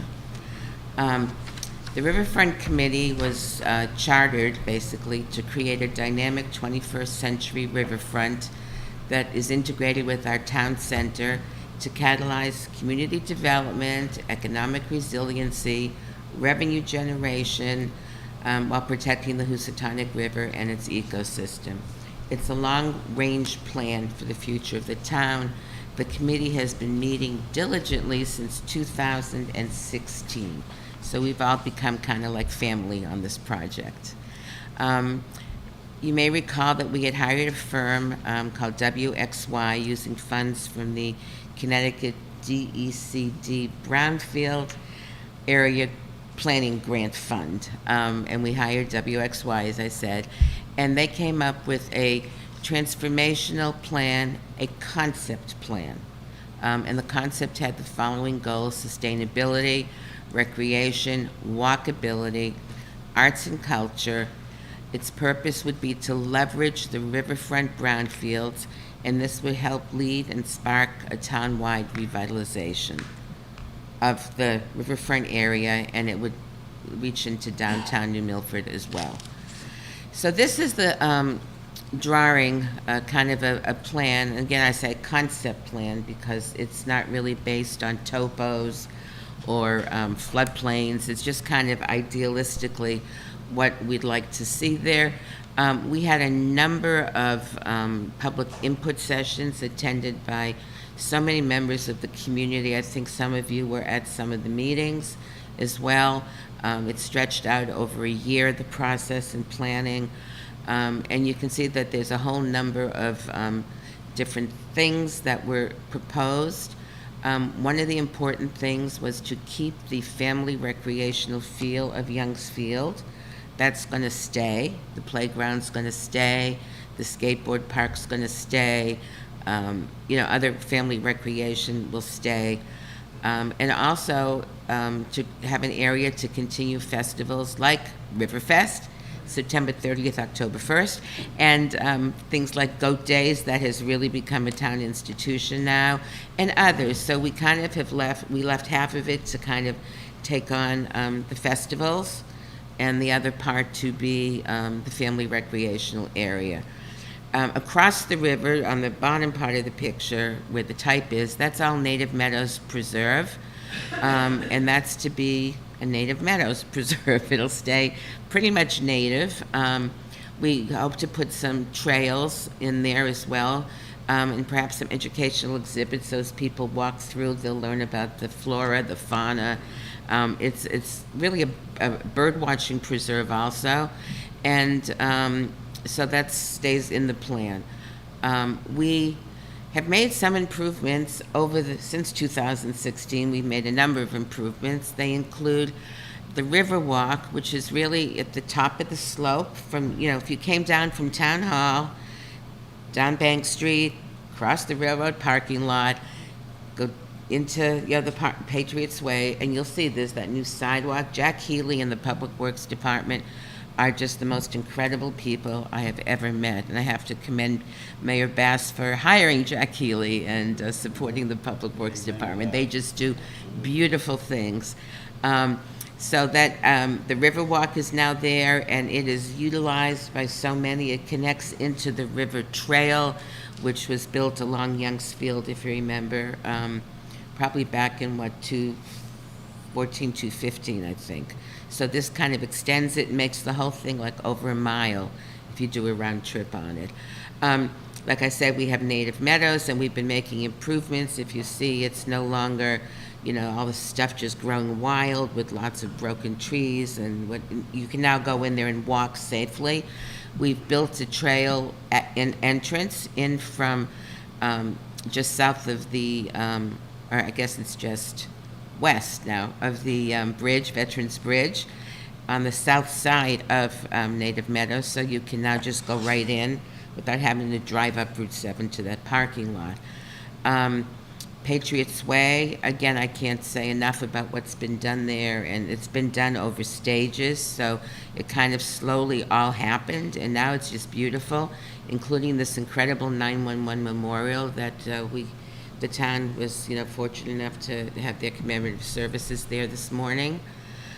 We are working on cleaning up some of the brownfields, and I'll talk about that in a moment. Doing gateway cleanups, cleaning up just coming into town along the bridge, along Bridge Street entrance. along the Youngs Field entrance, just doing a lot of cleanup. The garden club has been really instrumental as well in adding more and more to their plantings throughout town. And thanks to Public Works, maybe not this summer, but other summers, Public Works has taken on the responsibility of watering our plants so that they stay alive and they don't just get planted and die. So it's made for a beautiful downtown and beautiful just gateway. We did some work coordinating with the DOT. I don't know if you remember, but there was a ton of graffiti under those bridges, and kids would go there and hang out and paint and whatever. Some of our committee members took exception to that, worked with the DOT, got it painted, and it's so far been clean. Bee City, we're a Bee City now. I don't know why we're not a Bee Town, but we're a Bee City. And we have the gardens that have been planted up on Patriots Way. And we have Wi-Fi, which is a major improvement, not just in the downtown, but it's starting to spread down. I hear you can sit in front of Public Works and get the public Wi-Fi now. So it's spreading. So these are just some of the improvements that we've made. And we have lots of opportunities as we proceed along. As you know, Public Works and Jack Healy are slowly working to moving the Public Works Department over to Century Brass. And so it's happening bit by bit, and Patriots Way gets cleaned up bit by bit. Next up, and probably at the end of the season or early spring, the pipe storage facility, all of that's going to move out of there. And you can see what it looks like, and that slide should have been on top of the other slide. You can't see the beautiful park it's going to be transformed to. But, we're going to turn that into just a nice picnic area. I don't know how many of you know that Aspetuck River flows through that piece right into the Housatonic.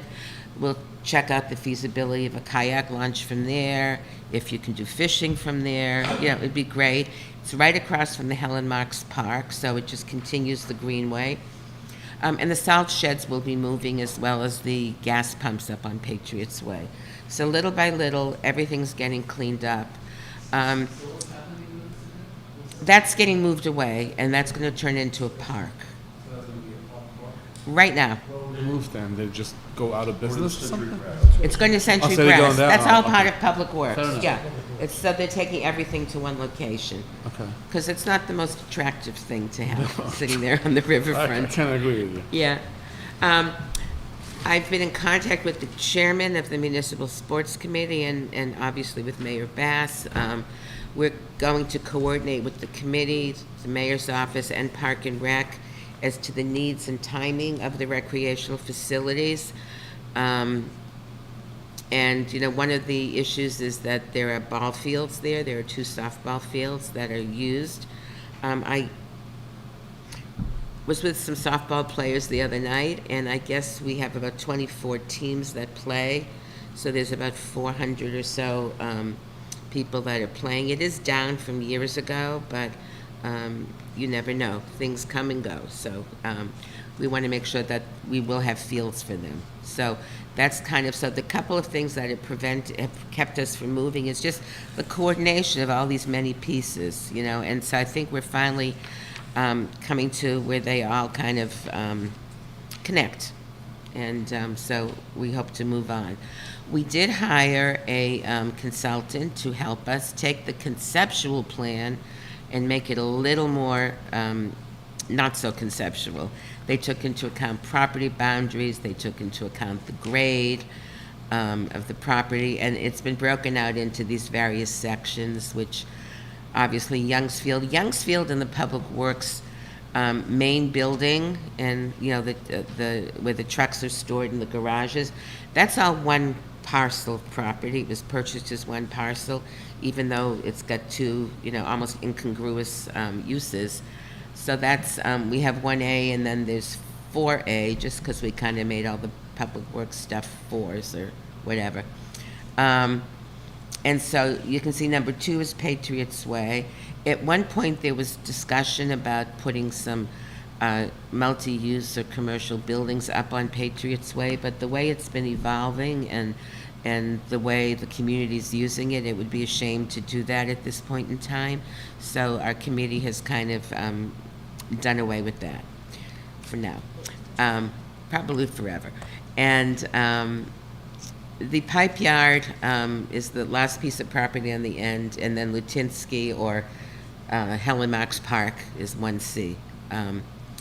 There is floodplain, as you all know, that goes through here, especially that Lutinsky piece gets very flooded. So that's really not going to be able to be used for future development. But we took a look at what we could do and what we would like to do. So the next step is really to get everything ready for development, so that we can start to solicit developer input, see what the community wants, and go from there. So this is a rendition. It is not the rendition. It is just a rendition, which is subject to change all the time. But you can see that we have over on the side here the recreational component. It is actually, what we did is we're trying to get an idea of how we want to go about costing this out, because we're still researching and, to find out what this will cost and where we can get funds for, because I know that's always your first question, Tom. And so what we did is we basically have the elements in here. They might not wind up looking like that or being as close to each other in that position, but it does give us square footage of things so that we can say, okay, the splash pad is so many square feet, this is what it costs to build a splash pad. I don't think I have he left, the young man. Is there a laser pointer on this? The red button. On this? Yes. Am I colorblind? Oh, red button. I saw it. No? Yep. You see it? I did. It's gone away now. Yep, see it below. It's on the wall. It's on the wall. Where am I? Oh, there we go. Hi, red button. Okay, so this is the splash pad here. This is the playground. They will not be on top of each other like this. This is a concession stand over here with the snack bar, restrooms.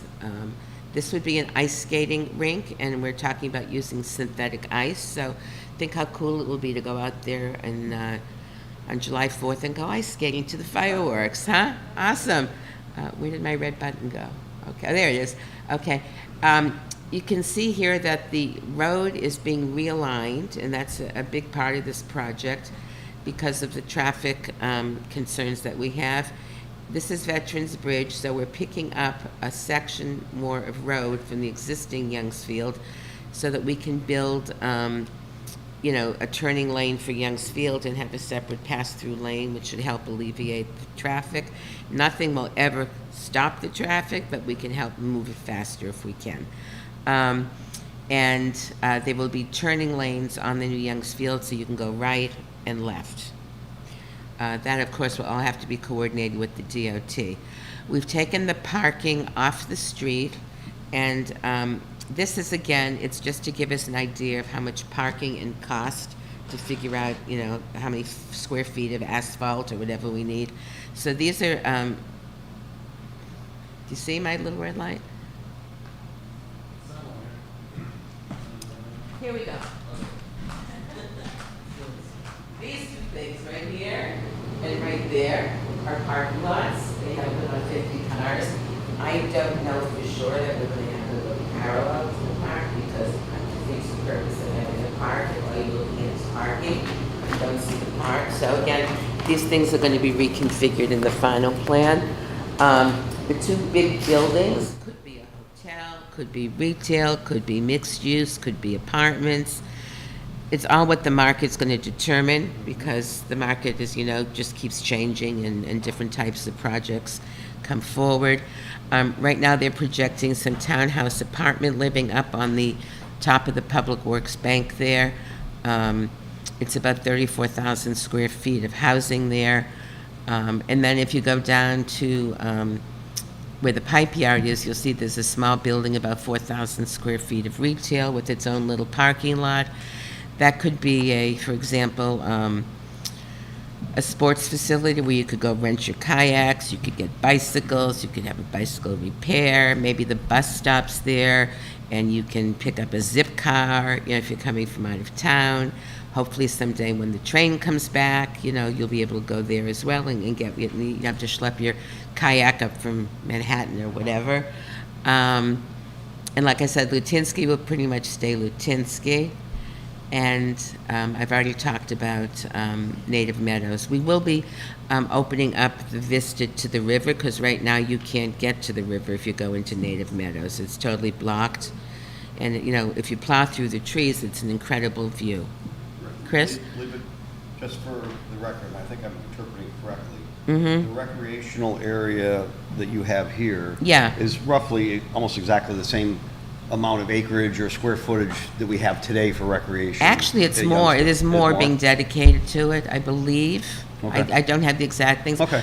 But, it was interesting in meeting with the mayor and looking at this plan, we actually are increasing the amount of green space that's up there. If you look at around the apartment buildings, and there. I think more public recreation for the town. They're gonna have at least as much. At least as much, if not more. If not Yeah. more, okay. Yeah. Actually, the skateboard will be there. There's also an amphitheater being proposed. You have the skate park in there too. Yes, we do, absolutely, yeah. That's right here above No, it's above the. Tennis courts? So that's either tennis courts or pickleball courts, who Right. knows what they're doing these days. So it's just north of that. Or just up. And a basketball court. And then, like I said, the amphitheater is over there. So I think there's actually going to be more recreational space when we're done with it. And more activities. There's also a sledding hill that's going to be there too. So it's a sledding hill.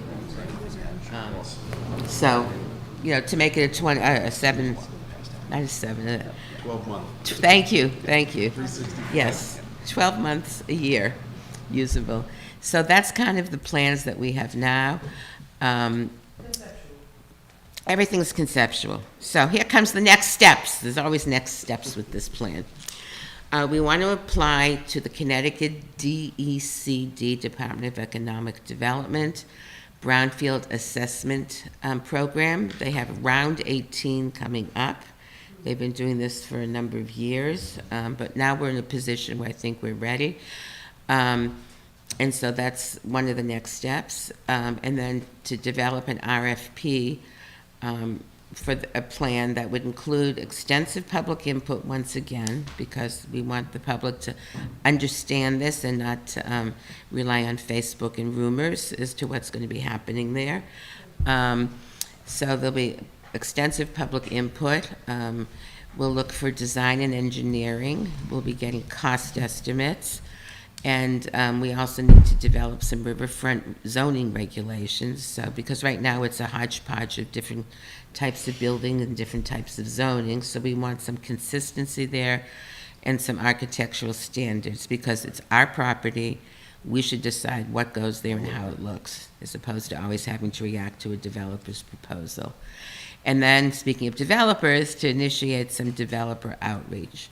I know that the mayor has heard from some people, because the word about this project is out there, and he does get calls from time to time about it. So those are the committee's next steps.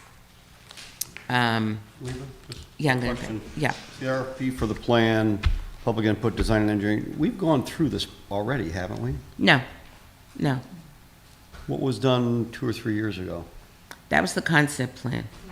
And so this would take it from concept to the next Yeah, stage? to reality, yeah. Okay. Yeah. But, the concept plan, you kind of have to do that before you can do, the real Okay. plan. So, and to apply for certain funding, you have to show that you went through all these steps, Gotcha. especially the public input part is Yeah. what they're really looking for. Sure. So I know the next item on the agenda is to apply for, is the Brownfield grant. So as some of you might know, not only am I on the Riverfront Committee, but I'm also the secretary of the New Milford, the Corporation for New Milford's Economic Development. And and you have designated them as the development agency of the town. The Economic Development Corporation has retained the services of Dale Krupp. He's like on retainer to us. I think you've met him before. He came in and did some presentations to you on healthcare clusters. a while ago. He's a very noted economic developer. He has his own land bank corporation, which might come in handy as well. And so he is working, we'd like him to work with us to put the grant together. So the town council, the Riverfront Committee is making a recommendation to the town council that the corporation be authorized to apply for a grant, and it would cover the public works properties. I think the resolution you have in front of you names the properties, so I don't have to really go through them. And so we're making a recommendation to you that you authorize the corporation to apply for that grant. Where is that?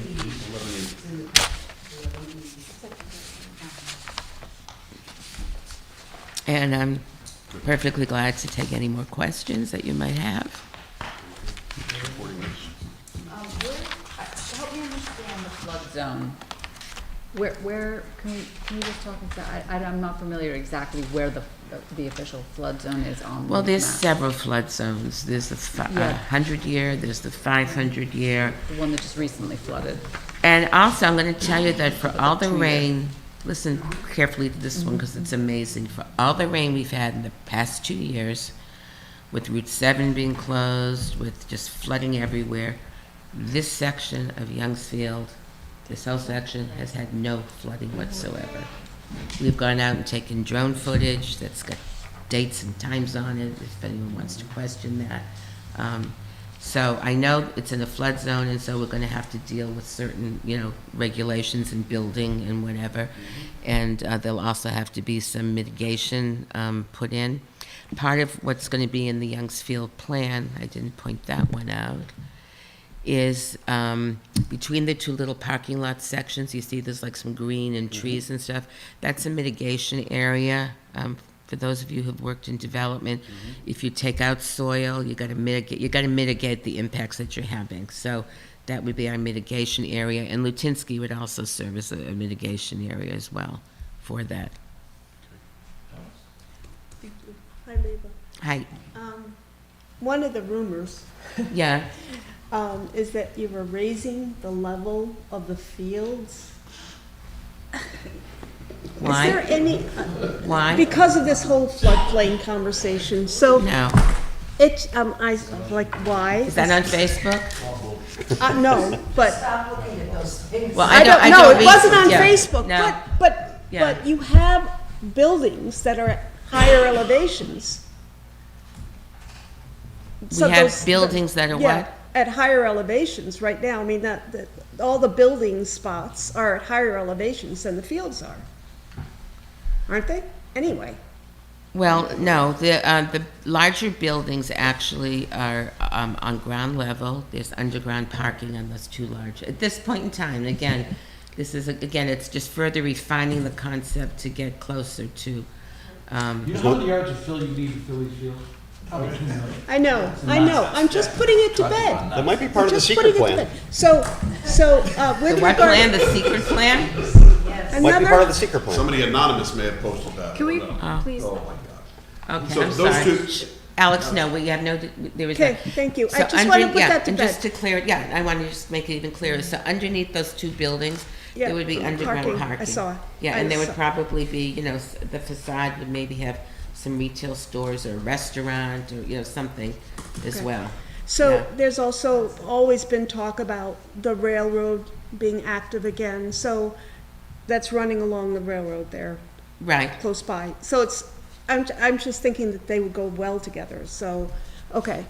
And do you have do you have some kind of timeline with regard to when you have to have this paperwork in and when you would hear back and when you The would have? grant is due September 22nd. Okay. They'll make their decision, I believe, in December.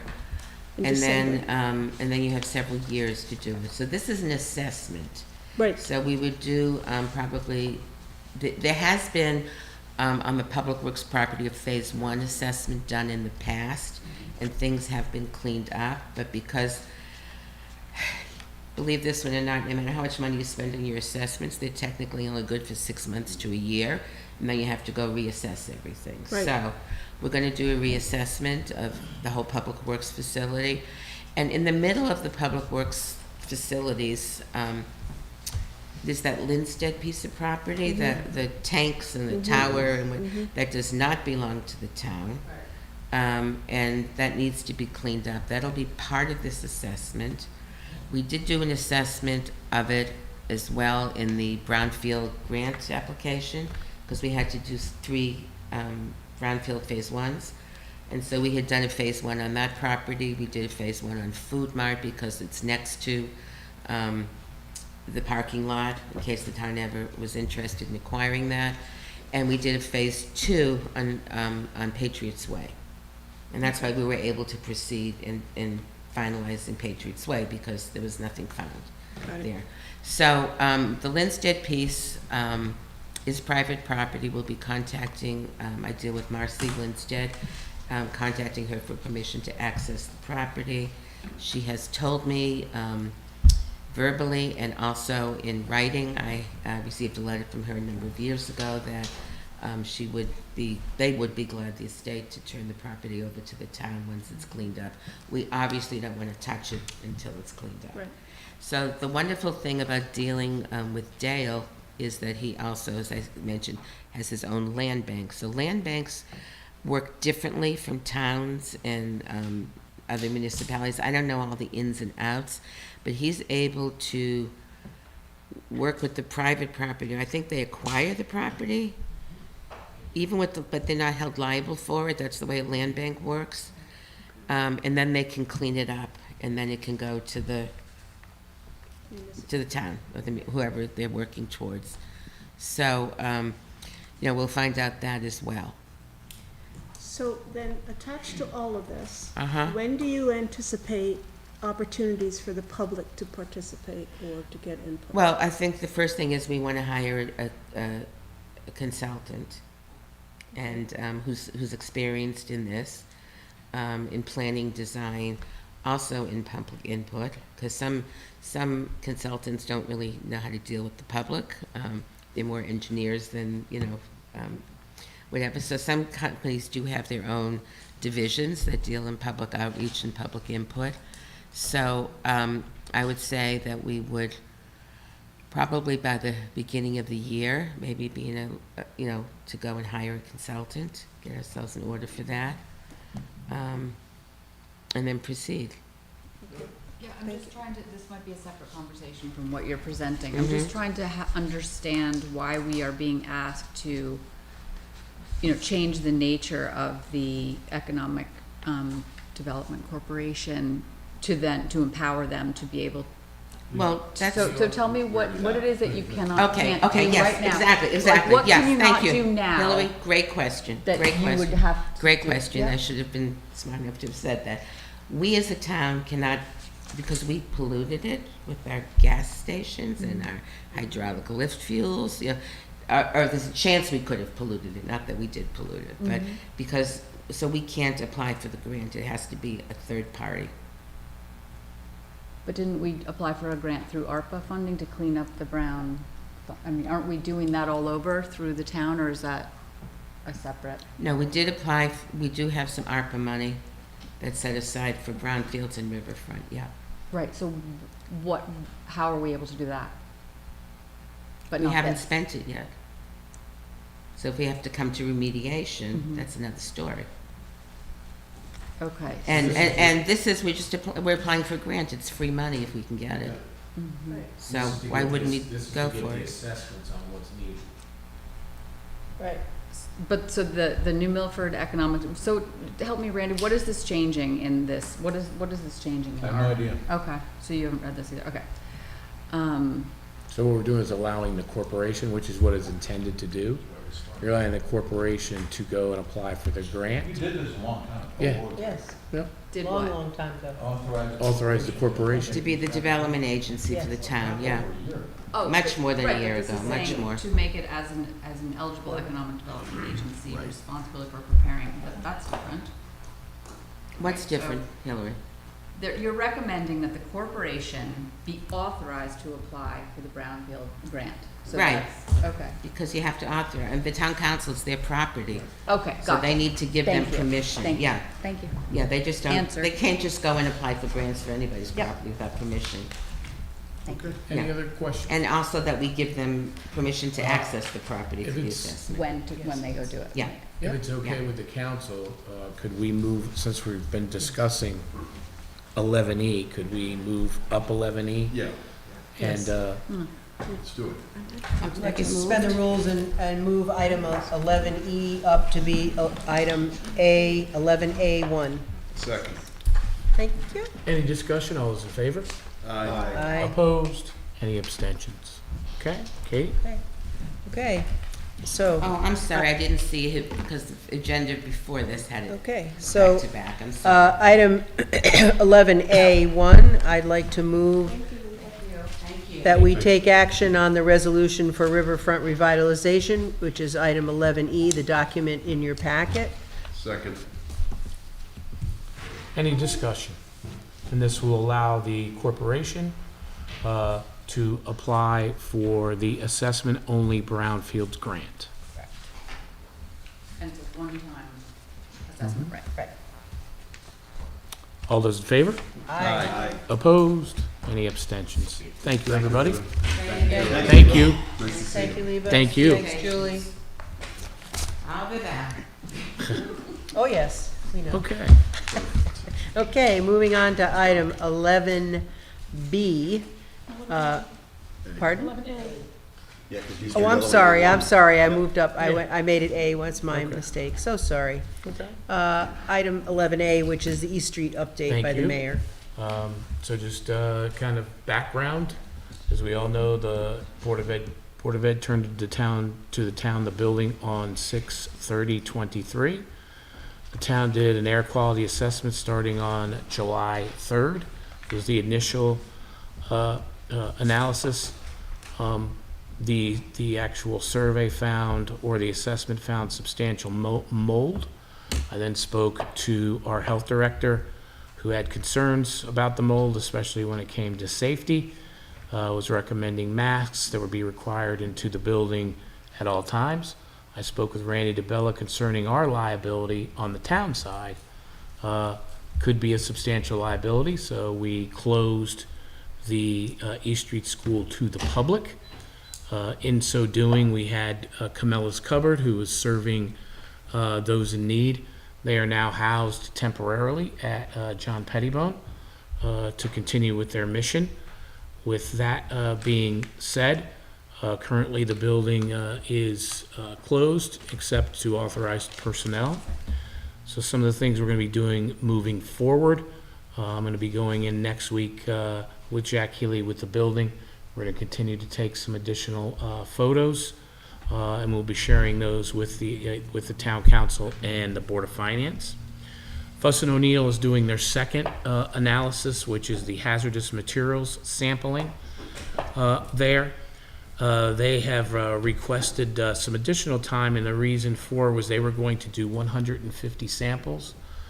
Due to what they're finding in there, they now have done 320 samples, and they still have to do the boiler room and the roof to complete the analysis. So as soon as we get this, it may be towards the end of the month, I'll be bringing that forward to the town council and to the public. After that, we have Dean Petroselli that's currently working as well to give the town council and the public an actual cost of what it would be to bring this building up to code. He did opine at the municipal building company that he said it would be many, many millions. We'll give a true cost number when Dean completes that. That probably won't be until the first or second week in October. Once I get approval from the health department, one of the things we would be able to do with masks or pure air filters that we have is invite the council, the Board of Finance members in to take a look at the building if they deem that they want to do that. Also, there are some other entities. The Commission on the Arts has wanted to look at that space as well, so we may be going in as long as they have the proper air filtration systems to go into there as well. And then depending, if allowable, I'd like to see us have some public visits, but that's going to be depending on the mold where we're at. And speaking with Jack Healy too, we are going to be within the next month or so decommissioning the boiler, draining all of the piping, and then closing it. Hopefully that will be able to kill off some of the mold that's in there that has been building. We are also going to be setting up at least the first public meeting for input on what the public will do. We're hoping to do that sometime November, December, and that's all going to be dependent on when we get these findings back, especially on the Fuss and O'Neill second hazardous material ones. And with that being said too, as most of us know, that East Street School was a polling district. It was district number 2. And what we've done with that, I spoke to the state elections. And because this is going to be an emergency move, we needed to get the agreement by both the voter registrars and the town clerk. All 3 have agreed. We're going to be moving it over to the senior center within the next week or so. They'll be going up there to see how they're going to actually position the voting machines at the senior center. Letters went out to all voters in District 2 letting them know about the move starting this week, and we're going to do it weekly and then daily 10 days prior to election. Every day we're going to be in Notify New Milford. We're also going to be putting on every social site that we can imagine, letting the public know of the polling move. And then we're going to have a police officer stationed at East Street School day of voting. So when people do come down, they'll be pointed to the direction of the senior center for setup. Mayor, can I just say one thing? Yep. You're talking about having Dean Petrocelli, the architect, come up with something for us to bring the building up to code. And I think it's important, since there is always misinformation out there, that code doesn't mean that we're bringing it to a code so that you, as the mayor, can say, well, this is what we're going to do with the building. I think it's important, you have said it before and you said it tonight, that you're planning to have sessions. If it hadn't been for the mold, the public would have already been walking around in there. That this isn't, what happens to this building, which is, it was built in 1932, isn't going to be decided by this council. It's certainly not going to be decided by you. That it's going to be decided by the taxpayers of this town. And I know that, there are a lot of people who don't look at Facebook, and God bless you, because you don't have any of these wacky things floating around you. You might read it in the paper, but at least it's not always about us. But I think it's important that it gets said on a regular basis that this is not just like the Pettibone building. Nothing like that could be decided by 9 people and a mayor, or a mayor and out the 9 people, in any way, shape, or form. And it just really gets in my craw that comes up. It's 1,000% correct. These are public buildings, and the public should decide. Exactly. And they'll be decided at a referendum. Exactly. And we'll let the public decide, just like they did at the library. Yes. And one of the things, the conjectures that has been made, Mike actually did talk a little bit about public participation, about the fact of why didn't we sell East Street School to Dakota partners that were doing the things. I want people to remember, back then, you had the Board of Ed still in the building. They were still there. They were still figuring out and deciding what they were going to do. As a matter of fact, they didn't even decide, as I've been having conversations with them, they were still deciding what we were going to do, how we were going to move them over to wherever they were going to go. And then the boiler was in such bad shape, they made an end run to Sarah Noble. And might I add also, which I'd like to put to correct what was written in public participation, it is not $1 million to move the administrative building from East Street School over to Sarah Noble. Now, some of the conjecture or plans were about anywhere from 1.9 million to $1 million.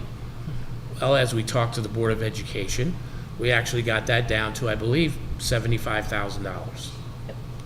Because we're all looking at that as a temporary facility, and we are going to be looking at a more permanent solution.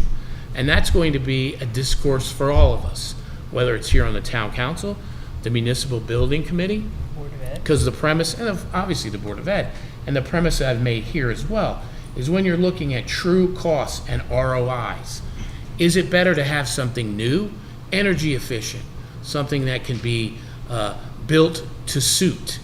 Or are we going to look to retrofit a 1930s building or retrofit the 1952 building for the needs of our educational departments?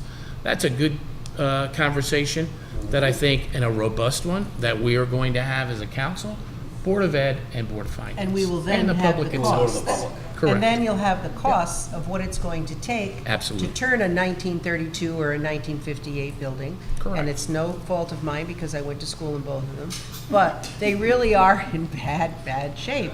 And I think that when people understand the millions it takes to do a fix-up versus a new building, as much as I love the old architecture and you know, as I say, I have an affinity for both of those buildings, there comes a time when you have to say, is it worth repairing or bringing something up to be able to say you have And it? one of the things, I'm sorry, Hillary, I'll let you talk first. Hillary?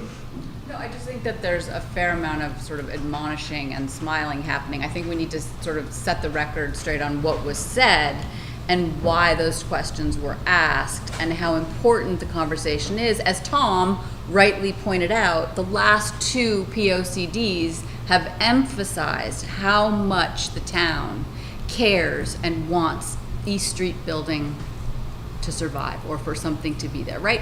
So the reason that those questions were being asked was how could the town have let the building, you know, continue to degrade. Excuse me, I'm not done. I'm going to finish. I am going to finish. I'm going to stand up and speak. That's it. Because I keep getting interrupted and I've had it. I've had it. So I will say that I don't like the laughter when we were bringing up very valid reasons for why that building, the Board of Ed 10 years ago or whenever that deal was on the table, you knew already that the Board of Ed wanted to move. So there would be no discussion about, you know, could we make this deal? Could we sell? The Board of Ed was already on record trying to move their location. So that was probably not in the, excuse me, I am still speaking, then I will sit down. So, yes, because I've just finally had it to be interrupted, so let me finish my point. No, the point is this. The deal to sell across the street here on Church Street was not put before the public. That is a town-owned building, and it was done in an executive session without the public's interest. So we brought to this table during COVID, that building was sold, excuse me? No. It was not executive session, it was Executive order. executive order, so that you didn't have to have a public meeting, that was brought to the table in that Zoom call. Should we wait until we can have public participation? It was said no. So when we were asking about East Street, we were trying to understand the history of the relationship between the town and the Board of Ed and why it fell into disrepair and what the town wants and the way forward. There was no, so I just really didn't, I felt like there was a lot of laughing faces and admonition for asking these questions. Thank you. And those are good questions. A couple of them I can answer for you. So Great. The first one, when it came to Church Street, we were in COVID. And during COVID, there was all sorts of conjecture. Prior to that, I might add, there was a deal that was put on the table that the market value was, the sale price was 10x lower than the appraised value. The sale that we did on that property was the exact value of the appraisal. So it wasn't like you were giving anybody any deal. What that value was what they purchased the purchase price for. Unfortunately, it was during COVID. I mean, we had to do a lot of different things during that particular time. People were thinking that we were actually going to be in a free fall. There were times, Hillary, that our tax assessor and our tax collector and our finance director came before this body and said, we need to look at maybe putting money aside because we feel that the property values are going to plummet. So looking at it, saying we have a hedge of, you have somebody that's willing to, in COVID, come and pay a regular value, an appraised value, or could we sit on it when we're getting conjectures from other people saying the prices could plummet? Would we be doing the good service to our taxpayer? So we went through, and hence you have a sale, and you are going to have some much needed housing here. Some of it is going to be market rate, some of it's going to be affordable, and helped continue to propel the downtown. Moving over to East Street School. So East Street School, Just to clarify. Yep. The reason that I'm bringing up Church Street, I think I understand those reasons. Yep. But when I asked about East Street, you presented that question as outrageous. This panel made me feel like it was an outrageous question because it must go before the public. Nobody would ever decide. That's why I brought up Church Street. No. So that understanding, you know, Absolutely. that reasoning. Hillary, I'm saying the reason why was when I ran for the first time for mayor, I was asked those questions when it came to Pettibone Right. and then to East Street.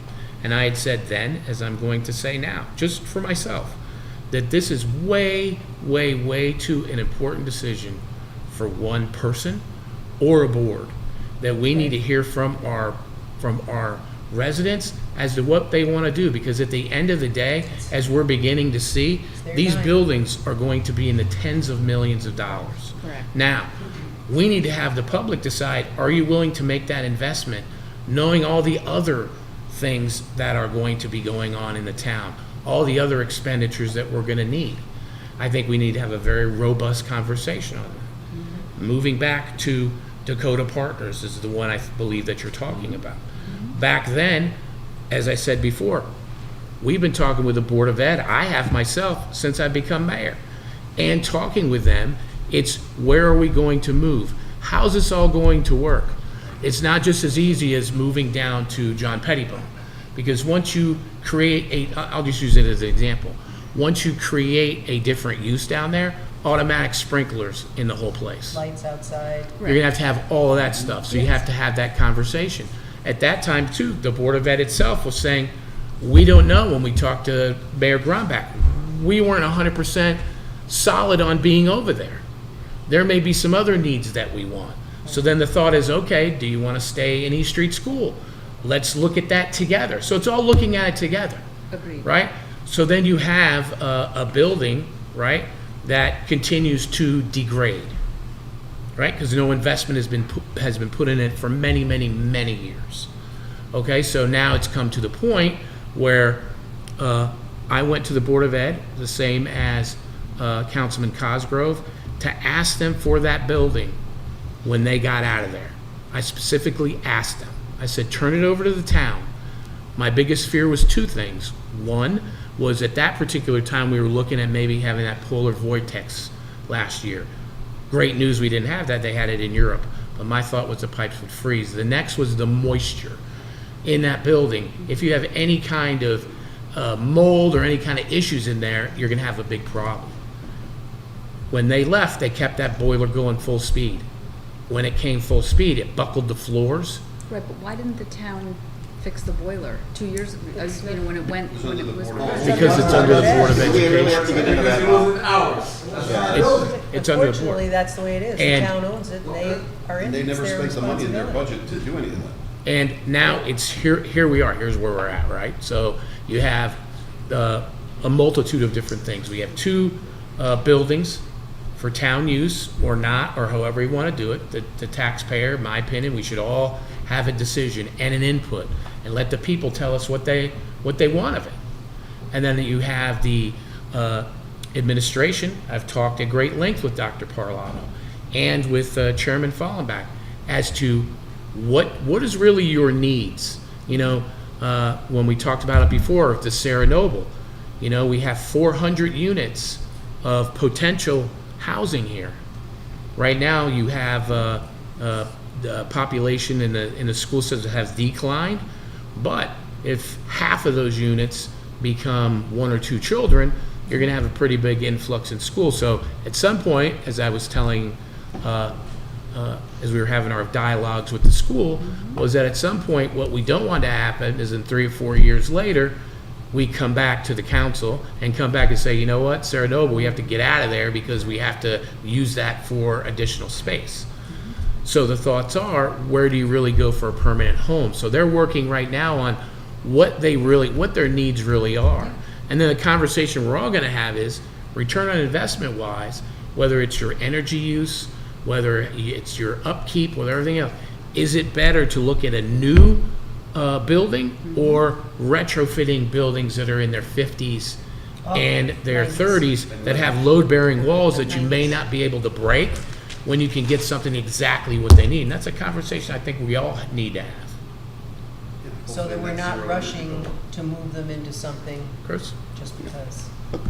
Bottom line on those 2 buildings, first of all, comparing Church Street to those Pettibone and East Street, there's no comparison. But the publicly stated position for years has been, we will get assessments on those 2 buildings, what it's going to take to bring them up to code, so they can be used, and the assessment of what it would, what the town could get for selling each of them, and putting that to the public in a referendum. So I don't know why we're having this conversation now. Now, if we don't follow that, then we need to have a conversation. But if that doesn't, but that's been the stated position for years, so I don't know why we waste time at these meetings over this. I hope we don't have this discussion again. No, you're right. We don't And need he's to covered have the fact that Dakota Partners backed out of East Street. So it wasn't that we didn't take their deal, they pulled their deal. Well, They also I had think, problems down in Brookfield, Yeah. Dakota, with the building down there at Four Corners, where the town of Brookfield was upset with the public was upset at Dakota. So that was another reason why everything started shying away from Dakota. the main focus was where would the Board of Ed move? Where did they want to go? And then obviously you have COVID. That set us back, the town back, the country back for several years. The good news is we're kind of on the backside of that, and now we have the opportunity to look at this for our residents, how we do it and how we do it right. Well, you may correct me if I'm wrong, but during the time of Mayor Gronbach, he was going to move the Board of Education to John Pettibone School, which they apparently agreed on until they realized he was going to take their $900,000 worth of capital money to do the move. And all of a sudden, they decided they didn't want to lose their money. So they stayed there. And then they would have had a building that So still if you want to needed look that more up, that's repair. fact. $5 million worth of work. Right. Okay. Okay, so, Think, Sal, did you have something? I just want to lay down this stuff that we didn't run those buildings down, right? That's not true. Nothing to do with us. Precisely. So first of all, the town was not occupying those buildings. Now, on this year, actually, when we listened to the Board of Education, they said that they knew about the boiler leaking. That's why they left. It's on the record. You can go and listen to it. I'm saying right now. So I don't want to hear this over and over again. The town trashed this. We haven't done anything to it. They had no jurisdiction over those buildings. When they left as it is. Now we're finding out what's going on with this. Is it right? No. So don't try to spill and have people come in here and try to make this nonsense that we run those buildings down. Us, the town, we haven't done it. So I just want to clarify one thing. The town owns the building. Yes. Okay. So if you're a landlord and you rent your apartment out to talking somebody about and Two the different boiler entities, Board of and the Education. boiler breaks in the building, do you just say, oh, you know what, I'm gonna let the building Not even get close into to- disrepair? Has nothing Not a to do with comparison. that. that's really no nice. comparison. So, wait, let me just finish. So the building is owned by the town, and that's what I keep coming back to. I And the Board of Ed is understand that the supposed to Board of maintain it. Ed was. It doesn't work. So, I will keep talking.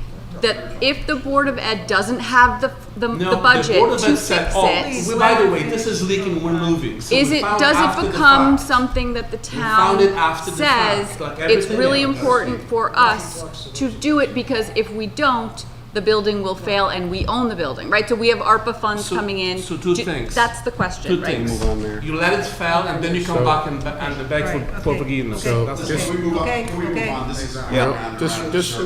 Just real Well, quick, it's- lastly, because there was a thing brought up, so Hillary, I 1000% agree with you 100, yeah. as that the town owns the buildings.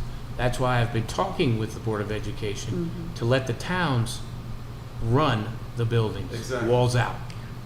So that things like this, absolutely, the town could be responsible.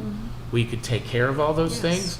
And the education board could really focus on what they're really there for, which is making Right. sure that our kids are educated to And the there, best. it's all clearly laid out, right, in a memorandum of Correct. understanding. Where, Correct. who's responsible for the gutters? Who's But see, responsible that's for not the how it's boilers? been done. Right, so that's And going the Board of forward. Ed receives funding. A great plan. Correct? Yes. Which is what I've been So, pushing for 2 years. Yeah, so some of that is out of the hands of the Board of Ed and A us. memorandum of understanding. Yes, is but I what don't know, said. does that, you could ever usurp what the state says you have to do So, with the Board of Ed? so I think what a great thing is, Hillary, is I have been speaking with the superintendent, have been speaking with the chair and the Board of Ed. We continue to have these dialogues. We have done great things together, which is our state partnership plan, cost avoiding millions of dollars in health insurance costs. Also, we just worked together on our printers and our copiers, which saved the Board of Ed a significant amount of money and the town some as well. So I'm hoping that our continual dialogue we can have together as this board and the Board of Ed, that maybe we can talk about great opportunities like you just said as well, where maybe we can look at facilities in that respect and other Actually, things as well. What I was saying, the great opportunity would be to clearly define responsibilities. That's kind of what I meant. Randy? Help you with this. Yep. The reason there's a disconnect, your questions are very reasonable, but the reason there's a disconnect is no matter who owns that building, there's 3 statutes you need to be aware of: 10-220, 10-222, and 10-231E. And in those statutes, the Board of Education has control and maintenance obligation for these buildings. You have no right to go in there and do that without their authority. Now, the town is responsible for building and renovating. That's the town responsibility. But maintenance falls under the aegis and jurisdiction of the Board of Ed. You can't do that. You're called officiously interloping is what they call it, frankly. That's the law. So the reality is that you're right. A landlord or somebody who owns a building wants to protect their, you have no power to do that. You have no right to do that without authority of the BOE. That's the law. Well, if the BOE would give you the authority, of course. Well, yeah, but that's what he's working on now. He's trying to make get an MOU between the BOE and the town, Okay. so the town can take over maintenance of the walls. You can't do it automatically. Well, of course not. Nobody would go into the building, but you'd say, we The Board must of Ed build has this. avoided Let's doing put this our for ARPA years. funds towards the boiler. Let's do it. Hillary, that's where the disconnect No, comes. you're only talking about a very short period of time in history here, since the ARPA funds became available. For many, many years, we questioned Surpluses. for many, many years, we questioned the maintenance budget of the Board of Ed. And if you looked at what was appropriated and voted on by the voters, and what was actually spent, it was anywhere from 50 to 75% less than what was in that budget And line. you know what I think, Tom, what else is good to start to kind of. And that was quite some time ago. I think There's as a we're- lot more history here. I think as we're talking, we should probably invite the board in as well, so that they're here, so that we can have the dialogue together And rather who than. shot the horse and how long the horse was led without water and all of this. It's just around and around. It's been going on a long time, Hillary. Yes, it should change, but I have to say, I'm glad you brought it up. I have to say that this body, before I was on it, the mayor, et cetera, it's always been a problem and mentioning that the town owns the building, you're in the building, but it's not like a renter. They're not paying the town any rent. That they have that by law, they have it. So the bottom line is, if it's theirs, as Randy just said, they have to do the maintenance, but it isn't always done. Not to say that the town doesn't sometimes, maybe over these many years, but the bottom line is we have a 1932 building that's fallen apart. Nobody said it's all their fault, but they weren't contributing. That's the bottom line. They weren't contributing to helping to let us in because they couldn't, partly, and because they didn't want to partly. They So, didn't use the budget. I think the Board of Ed needs to be here to speak to this. yeah, but, you know, It's I'm just getting- saying, is that getting this goes too, on and on and on, year after year, and around and around and around. So let's just not do Sal? that anymore. What do we got? I think we're done, right? Don't we? We're done. No, Glad we're excuse done, me, Mr. We've got excuse C&D. me, excuse me. sorry. Okay, okay, Sorry. pardon me, Stephanie's out of paper. pardon, All right, can we move on? okay, yes, I'm going to. Yep. Please? All right, so item 11C, I'd like to move that we consider, and I guess I should say appoint, because considering doesn't really go underneath this. There's 3 people who have come forward to be members of our opioid settlement litigation committee. Allison Fulton, who is wonderful, I know her well, Executive Director of the Western Connecticut Coalition, which is used to be Housatonic Valley Coalition Against Addiction. Mark Eccles, who's a partner in the Heritage and Recovery Residence down on Railroad, and Tony Morrissey, who's the founder of Brian Cody's Brother and Sister Foundation. And these 3 entities realize that they cannot apply for funding. And Correct? and these have all been, I've spoken with all of them. Yep. Very excited to be on there. Thank you, Hillary.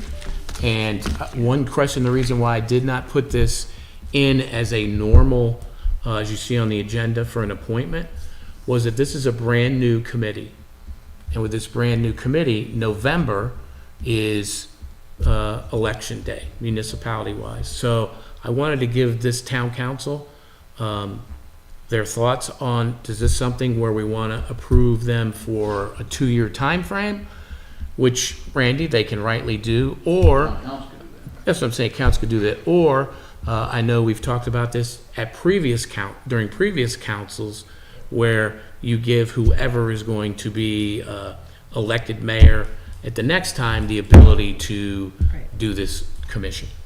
So I leave that up to But that doesn't to the board. preclude us No, from saying doing that as we sit here and you took the time to do this and look at these people and we talk about them and we know them or whatever, there's no reason to not put them on, I don't know what word we I should use, 1000% Randy. agree. Right now, I agree. If you don't want to consider it an appointment, what would you call it, Randy? It is an appointment. That's okay, then, that's what I said. That's what I moved, to appoint these 3 people, Allison, Mark, and Tony, to be members of that. Yep. Beginning But line Thank and you. ending But line. exactly, Term? so it's got to be the term, that's what we're talking about, so we want to make Term it a to be 2-year term? determined, No, 2 you year, can't. oh, I 2-year see, term. 2 year, you want to just put it in there, okay, for a 2-year term to begin on September 11th of 2023 and end on It'd be November. It would have to be November, right. November 30th, right? right, of 23, 11/30, 23, right? Wait, why is it ending? November No. 30th? Oh, I'm sorry, 25,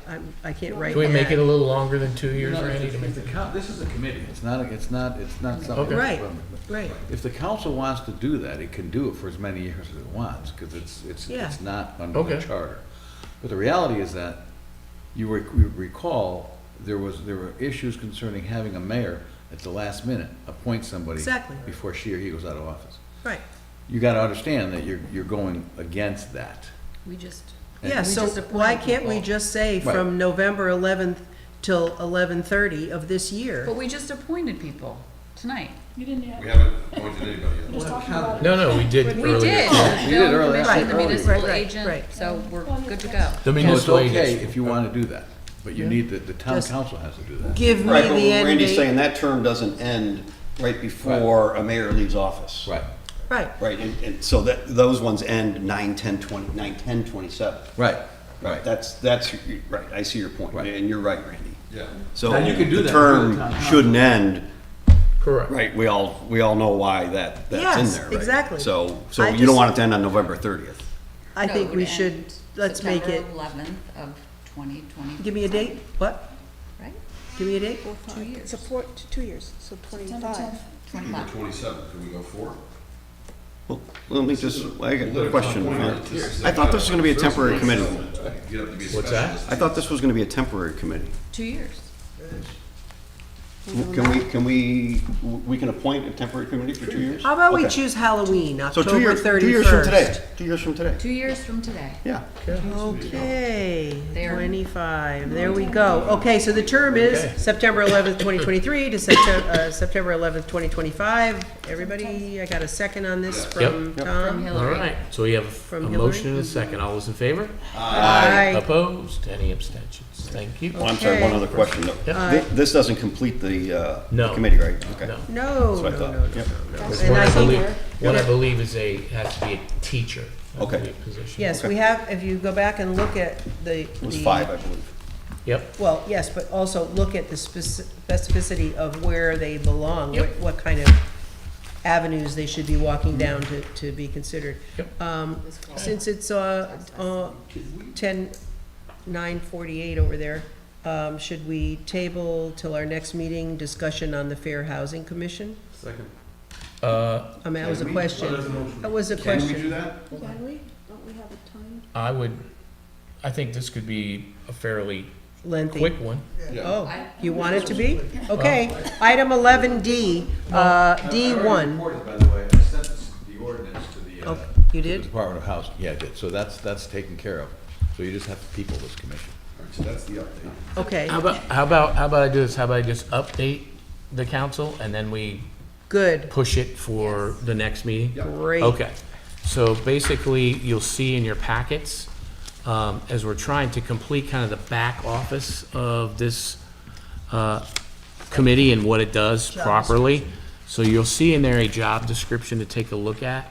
And that particular job, what they will be doing is what kind of mimics some of the very successful New Haven. yeah, those areas where this person will be doing the agendas.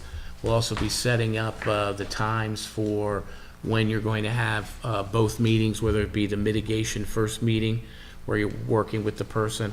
Also, then you're going to have the regular meeting. Correspondence would also be fed to this person to disseminate it. So that would be that particular job, because unfortunately, our departments are running full tilt. So also within there, they would be talking with the secretary, because we're going to have a secretary that'll be taking the minutes. And then also, we're going to have an attorney that will be at each one of these meetings, both the mitigation and the regular one. So I'll come back to you guys with kind of a budget, so to speak. We're going to kind of play it by ear with that because it's new to everybody, but that's what the meeting was tonight, to take a look at And those things.